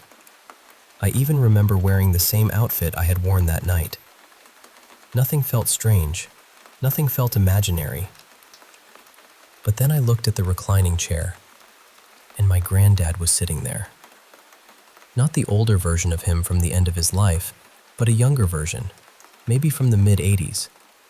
His hair was darker, his face was fuller, and he was shirtless, which honestly made perfect sense because he loved being shirtless around the house. He had a glass of whiskey in his hand. He didn't say anything to me. He just looked at me. And that felt like him too, because he was never a man of many words. He didn't need to give me some long speech. He didn't need to explain anything. He just sat there, looking at me, while I looked back at him. We held eye contact for what felt like the whole dream. His cousin kept talking beside me, but all I could really feel was this calmness. This deep sense of ease came over me, like my heart had been holding its breath and finally let it out. When I woke up, I felt fuzzy, not in a normal waking up from a dream kind of way. It felt like I had been somewhere. It felt like I had experienced something, not imagined it. And then I thought about how, in real life, I had been so fixated on that chair for a reason I didn't understand. Now I honestly believe some part of me sensed he was there.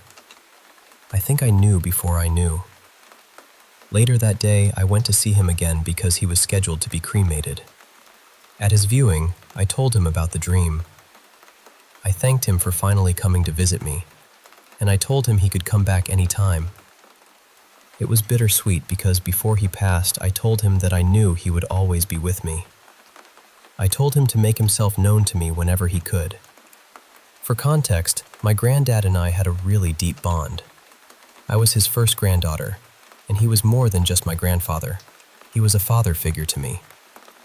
Losing him has left a space in my heart that I know will always be there.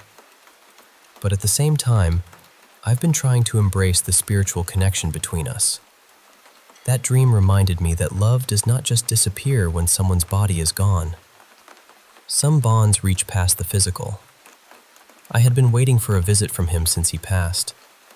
I even joked that he probably needed a little time to settle in before he started making his rounds.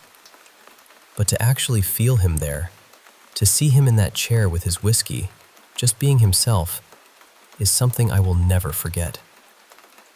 I love you, Granddad. Rest easy.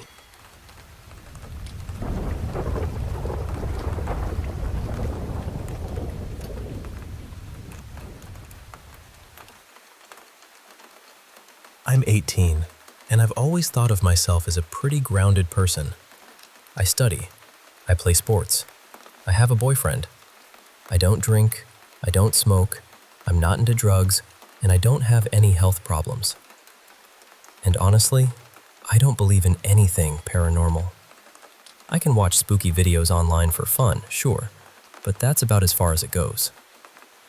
But something happened to me a few days ago, and I haven't been able to stop thinking about it.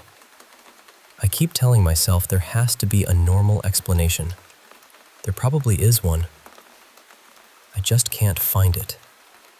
I was coming home from practice on the train. It was late, around 9:50 at night, and the carriage was almost empty. Everything was quiet in that way public transport gets when there are only a few people scattered around.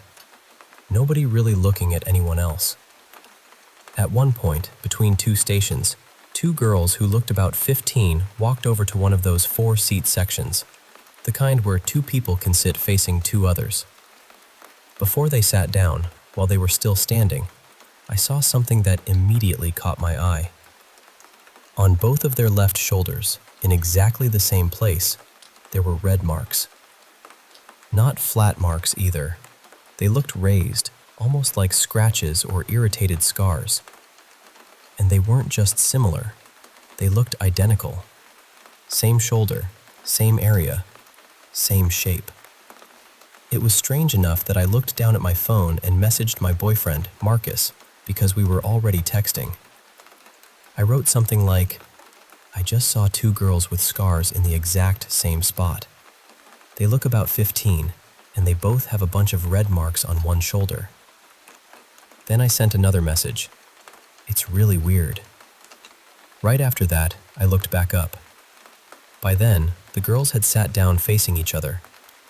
I could only see one of their left shoulders now, but she was wearing a short-sleeved t-shirt with loose, wide sleeves. The sleeve came down too far over her shoulder. There was no way I could have seen the marks there. And the other girl was wearing a short-sleeved shirt too, so I couldn't see her shoulder either. That's what really bothered me, because I had just seen those marks clearly. I know I did. But once they sat down, I realized their clothes made it physically impossible for me to have seen that part of their shoulders in the first place.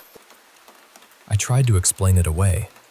Maybe their sleeves had both been pushed up at the exact same time when they were standing. Maybe I caught the 1 second where the fabric shifted.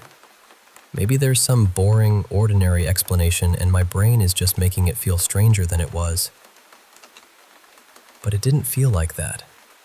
So I texted my boyfriend again and said, "I think I just hallucinated. They're both wearing short sleeves and I shouldn't have been able to see their shoulders at all. What the hell?" I got off at the next station. The whole thing happened between two stops, so it's not like I looked down, someone else sat there, and I mixed people up. It was the same two girls. I know the rational answer is probably that I imagined it, or misread what I saw, or my brain filled in details that weren't really there. My boyfriend and I talked about it afterward, and we agreed that must be it. But the truth is, deep down, I'm still completely certain about what I saw.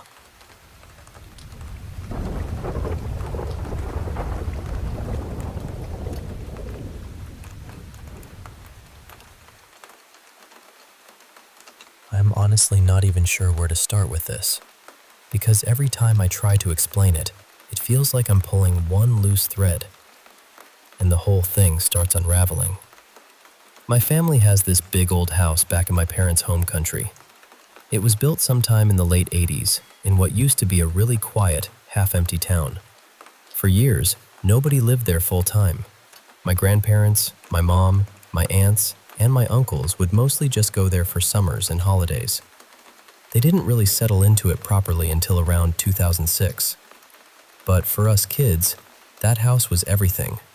Me, my brothers, my cousins, all of us grew up running around there in the summer. The house has 3 floors. The ground floor belongs to my grandparents, and that's usually where my siblings and I sleep when we visit. The second floor is where 2 of my uncles and their families stay. The third floor belongs to my other uncles and their kids. So it's always been full of people. Loud dinners, cousins everywhere, adults talking over each other, kids falling asleep wherever they could. A proper family house. But even when it was packed with people, I never felt completely comfortable there. There was always this strange heaviness in the place. Not all the time, not in a dramatic way, but enough that I noticed it. The backyard felt wrong. The front yard felt wrong. Even some corners inside the house felt like they were holding their breath. When I was younger, maybe around 10 or 11, I used to sleep sometimes in my uncle's apartment upstairs. I'll call him Mark. Whenever there was a party or too many people downstairs, I'd end up sleeping at Uncle Mark's place. And every time I slept there, I would have the same dream. There was this teenage girl sitting on the kitchen counter. She would just sit there, swinging her legs slightly, singing under her breath while staring straight at me. Not smiling, not moving toward me, just singing and watching. I had that dream over and over again for a few years. It got to the point where I hated sleeping upstairs because I already knew what was coming. For a long time, though, nothing really happened while I was awake. I felt things, but I didn't see or hear anything serious. That changed in the summer of 2024. One night, around 2 in the morning, I was sitting alone in the living room on the ground floor. Everyone else was asleep. The living room windows faced the backyard, and outside it was completely dark. No lights, no moonlight, nothing. Then I heard footsteps. Clear footsteps. Not an animal, not leaves. Human footsteps. They were walking back and forth in the backyard, slowly, like someone was pacing. And the thing is, there is no easy way into that yard. The house is gated from the front, and the gate is so loud you can't open it without everyone hearing. The backyard faces our neighbor's house, but there's a high fence and trees between us. Nobody could just climb in quietly. I sat there frozen, listening to it. Footsteps going one way, then back again, then again. I kept telling myself there had to be an explanation, but there really wasn't one. That same summer, another strange thing happened. It was around 4 in the morning, and I was lying on the couch, still awake, reading on my phone. My grandparents suddenly came out of their bedroom looking terrified. My grandmother asked me, "Did you knock on our door?" I told her no. She asked again, and I said, "No, I've been right here the whole time." Then my grandfather said they had both heard 3 clear knocks on their bedroom door. Not a tap, not a creak. 3 knocks. Later that day, I told them about the footsteps in the backyard, and I could tell it really unsettled them. Then the summer ended, and I tried not to think about it too much. But when I came back in the summer of 2025, something felt different the moment I walked into the house. I don't know how to explain it except to say my whole body reacted before my mind did. I felt dread. Heavy, physical dread. And that scared me, because this was my childhood home. I had felt uneasy there before, but never like that. That summer, I heard the footsteps again. Same backyard, same pacing, same impossible feeling. And what made it worse was that my grandfather admitted he had started hearing them too. He told me that sometimes, late at night, he would hear someone walking outside, so he'd turn on the backyard lights and go check. Every time, there was nothing there. No person, no animal, no sign of anything, just the empty yard. What's strange is that there are usually more than 20 people in that house during the summer, and yet it only seems to happen to me and my grandparents. Nobody else hears it. Nobody else notices anything. Around that time, my grandparents also told me something small, but really weird. They had bought a jar of honey and put it in one of the kitchen cabinets on the ground floor. The next day, it was gone. Not moved. Gone. Nobody had touched it. My uncles barely come down to the ground floor kitchen, and everyone denied seeing it. It was such a simple thing, but the way it disappeared made the house feel even stranger, like things could just slip out of reality there. Then, during the last few nights before I left that summer, my cousins and I decided to have a sleepover in the guest room on the ground floor. We stayed up talking until around 3 in the morning, and eventually everyone fell asleep. I stayed awake a little longer because I couldn't find my charger. I was standing near the bed with my back to the window when I heard this sound behind me. A snarl. Low and rough. It sounded like something was outside, getting closer to the window, snarling as it moved. My whole body locked up. I turned around, expecting to see something pressed against the glass, but there was nothing. Nothing outside. Nothing moving. Nothing there at all. I turned off the lights immediately and got into bed. I didn't even want to look again. Since then, I've been calling my grandmother regularly, and she keeps telling me she hears my aunt calling her name in the house. Not once. Repeatedly. The problem is, my aunt only comes during the summer. She wasn't there. And the worst part is, I know exactly what my grandmother means, because I've heard the same thing before too. Someone calling a name in a familiar voice when that person is nowhere nearby. There's one more thing my grandparents told me, and I don't really know what to do with it. I know not everyone believes in this kind of stuff, and I'm not saying I fully understand it either. But in 2022, they found a holy book hidden under a heavy stone block near the house. When they opened it, there were blood droplets on some of the pages. They got scared and took it to a local religious man, and he destroyed it. I don't know if that has anything to do with what's been happening. I just know that this house, the house I grew up in, doesn't feel like only our family is living there anymore.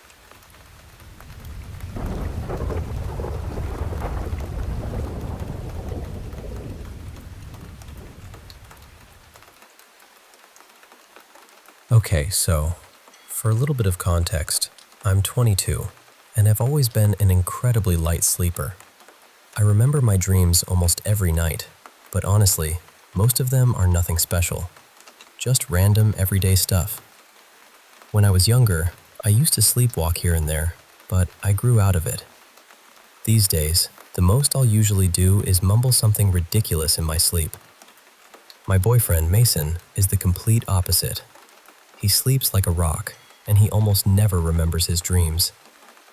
So last night, we were curled up in bed together, and I was right on the edge of falling asleep when he suddenly jerked so hard it startled me. Then he said, still sounding half asleep, "I think something just tried to take me." I thought maybe he'd had a bad dream, so I rubbed his shoulder and played with his hair a little, because that usually helps him settle back down. But instead, he started waking up more, and he explained what happened. He said, "Something asked me if I wanted $12,000 for it. I told them I wasn't interested unless they could give me the money right then. And they said, 'I don't have it right now.' So I tried to walk away, but they showed up in front of me again and asked, 'What if I give you $6,000 right now? Would you take it?' I didn't answer. I just forced myself awake. And I remember telling him that was really strange, but hopefully just a one-time nightmare.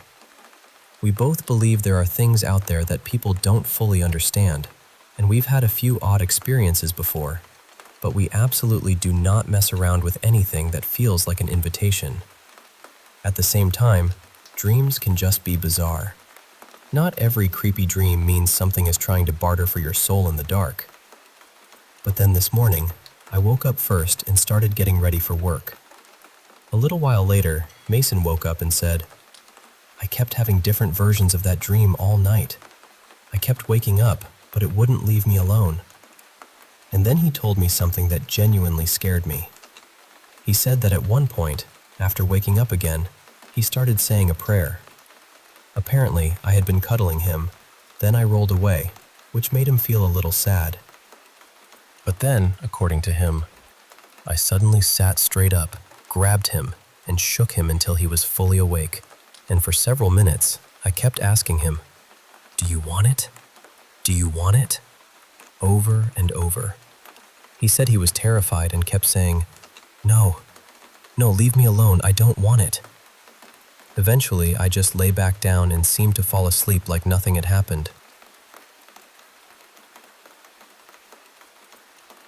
I don't remember any of that, not a second of it.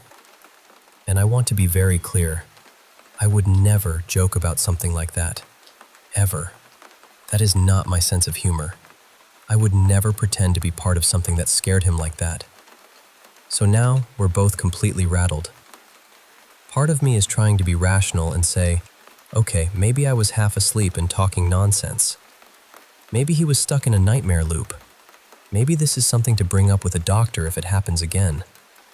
And the other part of me is wondering whether we need to talk to someone spiritual, because the whole thing felt wrong in a way I can't really explain. We haven't been under unusual stress lately. Actually, things have been going really well. There aren't any new medications involved either. He has been on SSRIs for about a year, but he's very consistent about taking them. And I know weird dreams are more common with missed doses or withdrawals. Still, I'm shaken. Before I left for work, I burned some protective incense, mostly because it made me feel like I was doing something. I just keep thinking about him saying that I sat up and kept asking, "Do you want it?" I don't know what to make of it. I'm trying not to spiral, but I'm honestly worried.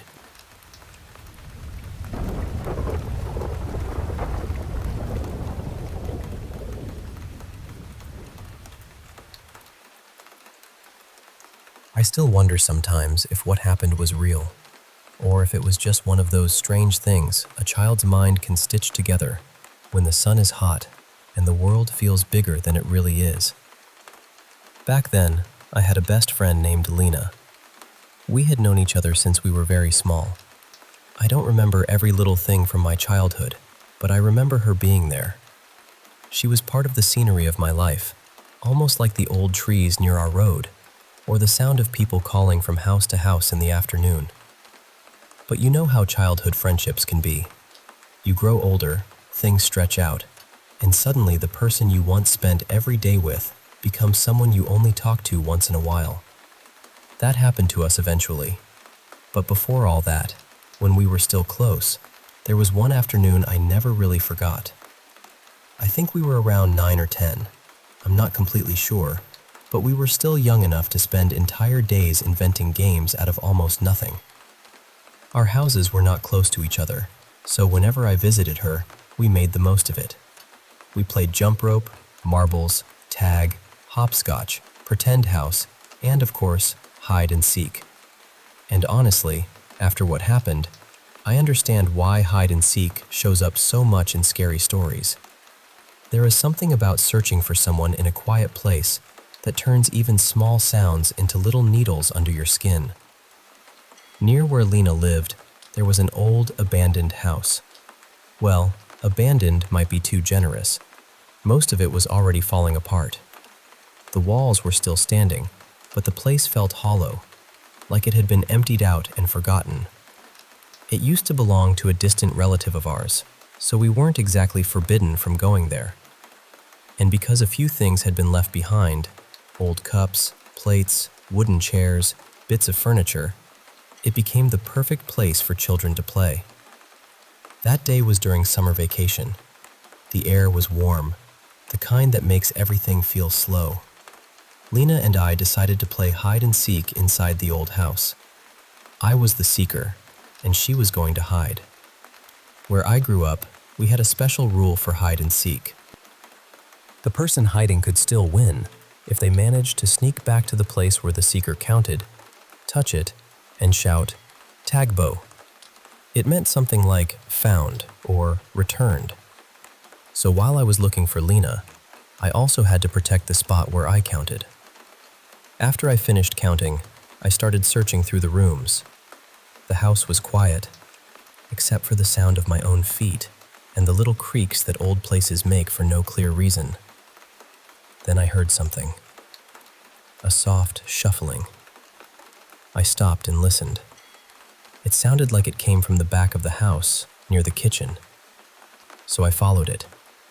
And then I heard her. Psst. It was quiet, but clear.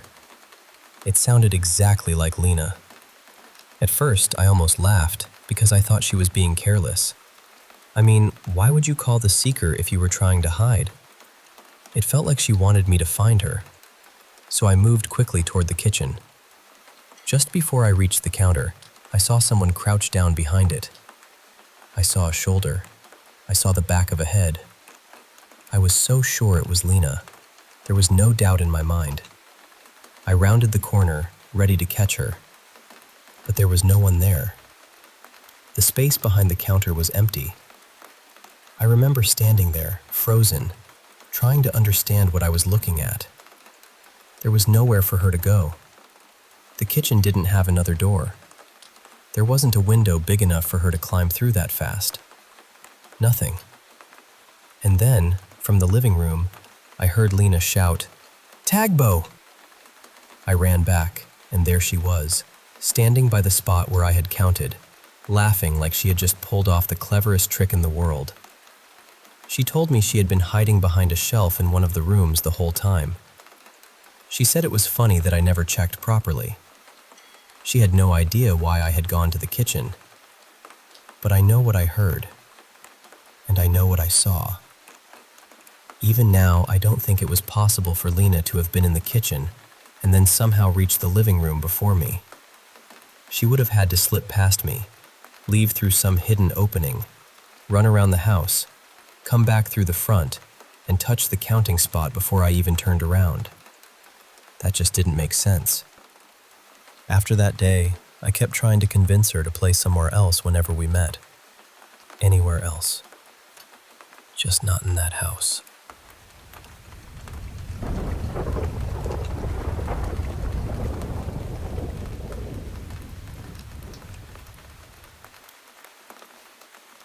I don't know how far a person can go just to convince themselves they didn't see something. I mean, really see something. Something that, if you said it out loud, would make people look at you differently. Something that would make them lower their voice and say, maybe you were just tired, or maybe it was the shock. And honestly, I understand that, because I do it too. I've always tried to explain things away. I look for the reasonable answer first. A shadow, a reflection, stress, lack of sleep, trauma, anything that makes the world feel normal again. But this happened about 4 years ago, and no matter how many times I turn it over in my mind, I still don't know what to do with it. I was staying at my grandparents' house for the day because I wanted to watch TV. We didn't have one at home, so whenever I wanted to catch a show, I'd go there. Their house was squeezed right up against the neighbor's place, close enough that the walls almost felt shared. You could hear everything, whether you wanted to or not. Their neighbor, Rolly, was known in our area. He had a wife, but they'd been separated for a while. He had 3 children, and 2 of his brothers lived with him. I don't like speaking badly of the dead, but Rolly was a troubled man. He drank too much, gambled, and people whispered about other things too. He wasn't gentle with his life, and from what I saw, he wasn't gentle with his family either. He and one of his brothers fought a lot. Loud fights. The kind where everyone nearby pretends not to listen, even though the whole street can hear every word. That afternoon, they started arguing again. At first, it sounded like the usual shouting.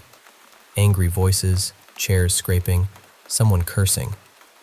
Then suddenly, there was this sharp yell. And then it stopped. The silence after it felt wrong. A few seconds later, someone outside screamed for help. It wasn't Rolly. It was another neighbor who had come to check what was happening. He kept shouting, "Call an ambulance! Somebody call an ambulance!" My grandparents and I rushed outside.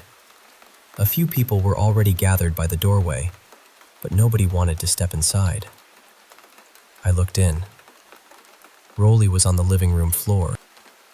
There was a terrible cut running from near his shoulder down across his body. There was so much blood, too much blood, spreading across the floor. I saw things I wish I had never seen, things a body is supposed to keep hidden. A few steps away from him stood his older brother, holding a bloody bolo. He was shaking, crying, shouting over and over, "You made me do this! You never listened! You never listened!" I got sick right there. Even now, saying this, I feel it in my throat again. A few days later, during the wake, I tried not to look at Raleigh in the coffin. I've never liked looking at dead people that way. It feels too final, too strange. In our village, we had the usual prayers for 9 nights, and I think it was the 4th night when it happened. I stepped outside because I wanted to go home. The air inside felt heavy, crowded with candles, murmurs, and grief. That was when I saw him. He was standing at the entrance of the narrow alley beside their house. Raleigh. Not pale, not glowing, not like in movies. Just standing there. Still. Looking straight at me. I knew it was him immediately. I had known him since I was small. He used to tease me the way older people in the village tease kids, calling out little jokes whenever I passed by. But this time, he didn't smile. He just stared. I blinked, and he was gone. After that, I started seeing him sometimes in that same alley, always standing, always watching, never speaking. For weeks, I didn't want to leave the house. I avoided my grandparents' place. I avoided that street. I told my parents, and they said it was probably the shock, maybe trauma, maybe my mind trying to process what I had seen. And I wanted that to be true. I really did. Then one afternoon, I saw him again. My grandmother was washing clothes at the communal tap. She was bent over a basin, scrubbing, completely unaware of anything behind her. And there he was, standing behind her. Raleigh was staring down at my grandmother. I froze. I couldn't even call out. Then, just like before, he disappeared. When I finally forced myself to walk over, I noticed the ground around my grandmother. There were footprints in the damp earth. Bare feet. Large ones. All around her. I asked her if anyone had come near while she was washing. She said no. Nobody had been there with her. I tried to tell myself the prints belonged to someone else. Maybe they had been there earlier. Maybe I just hadn't noticed. Then I looked at my grandmother's feet. She was a small woman, and the marks were much bigger than hers. I still keep trying to forget it. I keep trying to ignore it. I keep telling myself there has to be some ordinary explanation hiding somewhere in all of this. Because I don't want to see him again. I don't want to look down that alley and find him waiting there, quiet and familiar, staring like he still has something left to say.